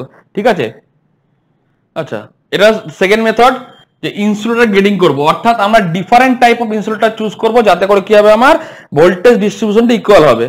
ঠিক আছে, তো আমি কি ধরেছি, যেহেতু আমি ভোল্টেজ ডিস্ট্রিবিউশনটা এক রাখবো এবং স্ট্রিং এফিসিয়েন্সিকে আমি চাইবো হচ্ছে 100% করতে, তাহলে আমার কি শর্ত থাকবে যে যাহাই V1 হবে তাহাই V2 হবে তাহাই হবে V। এই শর্তটা আমাদের লাগবে, না তো হবে না। অর্থাৎ আমি চাইছি কোনটা, যে প্রত্যেকটা ক্যাপাসিটর অ্যাক্রসে পোটেনশিয়াল ডিফারেন্স যেন সেম হয়। কি করে করছি, একটা থেকে লার্জার করসাম করে এর মানটা কমালে কে এর মান কমছিল, কে এর মান কমলে আগে দেখালাম সেটা। তো এখন যদি আমাকে ক্যাপাসিটেন্স গ্রেডিং করতে হয়, তাহলে আমি ম্যানুফ্যাকচারকে বলছি কি না, তুমি ডিফারেন্ট টাইপ ক্যাপাসিটর তৈরি করো। অর্থাৎ C1 C2 C3 আগে লিখেছিলাম, তখন CM লিখেছিলাম, কিন্তু এখানে আমরা CM লিখিনি, কারণ আগেরটা ছিল প্রত্যেকটা ইনসুলেটর ধরেছিলাম যে সেম। প্রত্যেকটা ইনসুলেটরের ইনসুলেশন প্রপার্টি সেম ধরার ক্ষেত্রে দেখেছিলাম যে আনইকুয়াল ভোল্টেজ ডিস্ট্রিবিউশন এসেছিল। এখন আমার টার্গেট হচ্ছে ইকুয়াল ভোল্টেজ ডিস্ট্রিবিউশন করব। তার জন্য এই করতে হচ্ছে আমাকে আনইকুয়াল ক্যাপাসিটেন্স, অর্থাৎ প্রত্যেকটা ক্যাপাসিটেন্স গেট আলাদা করতে হচ্ছে। ওই জন্য সিএম এ যেটা করেছে কি, এর ক্যাপাসিটেন্স C1, এর C2, এর C3, অর্থাৎ প্রত্যেকটা ডিস্কের ক্যাপাসিটর আলাদা, প্রত্যেকটা ইনসুলেটরের ডাইরেক্ট্রিক স্ট্রেংথ আলাদা, অর্থাৎ ক্যাপাসিটেন্সটাও আলাদা C1 C2 C3। তো এখানেও সেম, আমরা নোড 1 আর নোড 2 তে আমরা নেবো যে KCL। এখান থেকে I3 ঢুকছে, I2 ড্যাশ, এখান থেকে I2 ঢুকছে ইনকামিং, I1 ড্যাশ বেরিয়ে যাচ্ছে। তো খেয়াল করো, দেখো I2 হচ্ছে নোড 1 এর ক্ষেত্রে হচ্ছে আমার ইনকামিং ঢুকছে, আউটগোয়িং হচ্ছে I1 dash, I1 plus I1 dash. I2 মানে কি, সেম প্রসেস জি ওমেগা C2 যেমন বার করেছিলাম, যেমন কারেন্ট বার করতে হয়। I2 কি হবে, V2 by 1 by G omega C2, তাহলে কি আসবে, J omega C2 into V2। স্বাভাবিক, এর এক কথা ভোল্টেজ কি, কারেন্ট V2, I1 এর ভোল্টেজ V1, I1 ড্যাশের ভোল্টেজ V1, বিকজ এ আর এ প্যারালে আছে বলে, যেমন আই করেছিলাম। তো এখানে দেখো I2 জায়গা লিখেছি, ঘুরে দিলে কি হবে, J omega C2 V2, J omega C2 V2।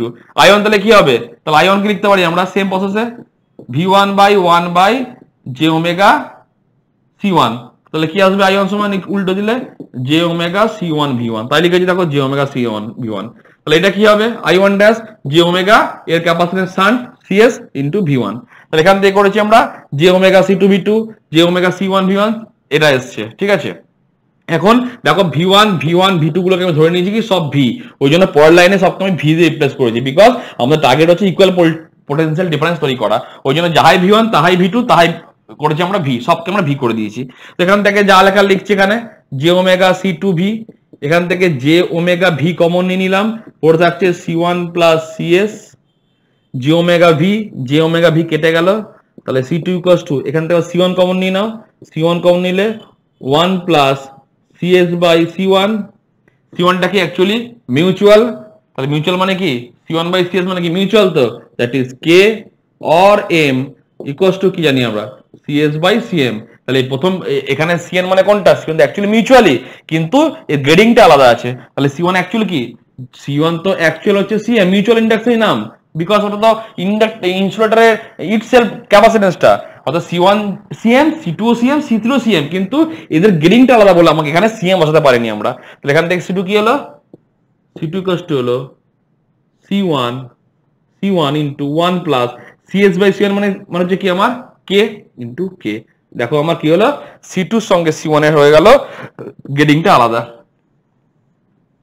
C1 এর ইন্টু 1 প্লাস K, অর্থাৎ C2 এর ক্যাপাসিটেন্স যেমন হবে C1 এর ক্যাপাসিটেন্স করতে হবে 1 প্লাস K টাইমস। এবার K কার রেসপেক্টে বেরোবে, C1 এর যা ভ্যালু বাই CS এর যা ভ্যালু বেরোবে বাই C1, অর্থাৎ K এর মানের উপর ডিপেন্ড করে গেল, যেমন করেছিল ওইটা। তাহলে আমাকে দেখো C1 আর C2 এর মানটা কিন্তু আর এক রইল না, কিন্তু আমি যখন আনইকুয়াল ভোল্টেজ ডিস্ট্রিবিউশন পেয়েছিলাম, যেখান থেকে স্ট্রিং হিসেবে মান করেছিলাম, সেখানে আমরা সব ছিল CM, সব লিখছিলাম CM, মানে সব করা ক্যাপাসিটেন্স সেম। তাহলে এইভাবে ক্যাপাসিটেন্স যদি গ্রেডিং করা হয়, আমি তাহলে কি বলতে পারি, এফিসিয়েন্সি স্ট্রিং 100% কেন আসবে, কারণ কি, খেয়াল করে দেখো আমরা কন্ডিশনটা অ্যাপ্লাই করেছিলাম কি, ইকুয়াল পোটেনশিয়াল ডিফারেন্স।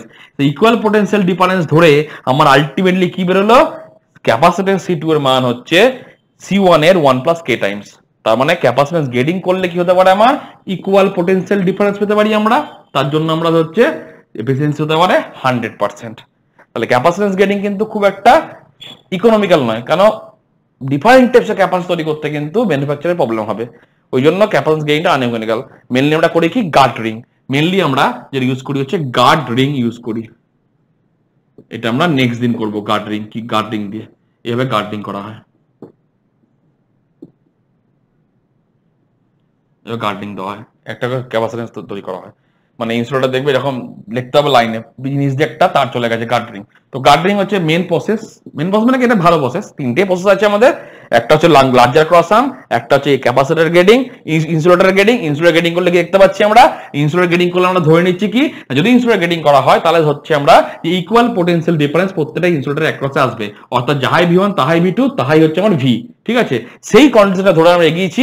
এগিয়ে দেখছি যে ক্যাপাসিটর C2 অর্থাৎ এই মিউচুয়াল ক্যাপাসিটেন্স যেটা আসছে তার মান কিন্তু C1 যে হবে তার 1 প্লাস K টাইমস, অর্থাৎ আগে যেমন ছিল CS আর সবকটাই CM ইকুয়াল ছিল, এখানে কিন্তু ইকুয়াল না। তো ক্যাপাসিটেন্স গেটিং করতে গেলে আমাকে এই কন্ডিশনটাকে ধরে এগোতে হবে।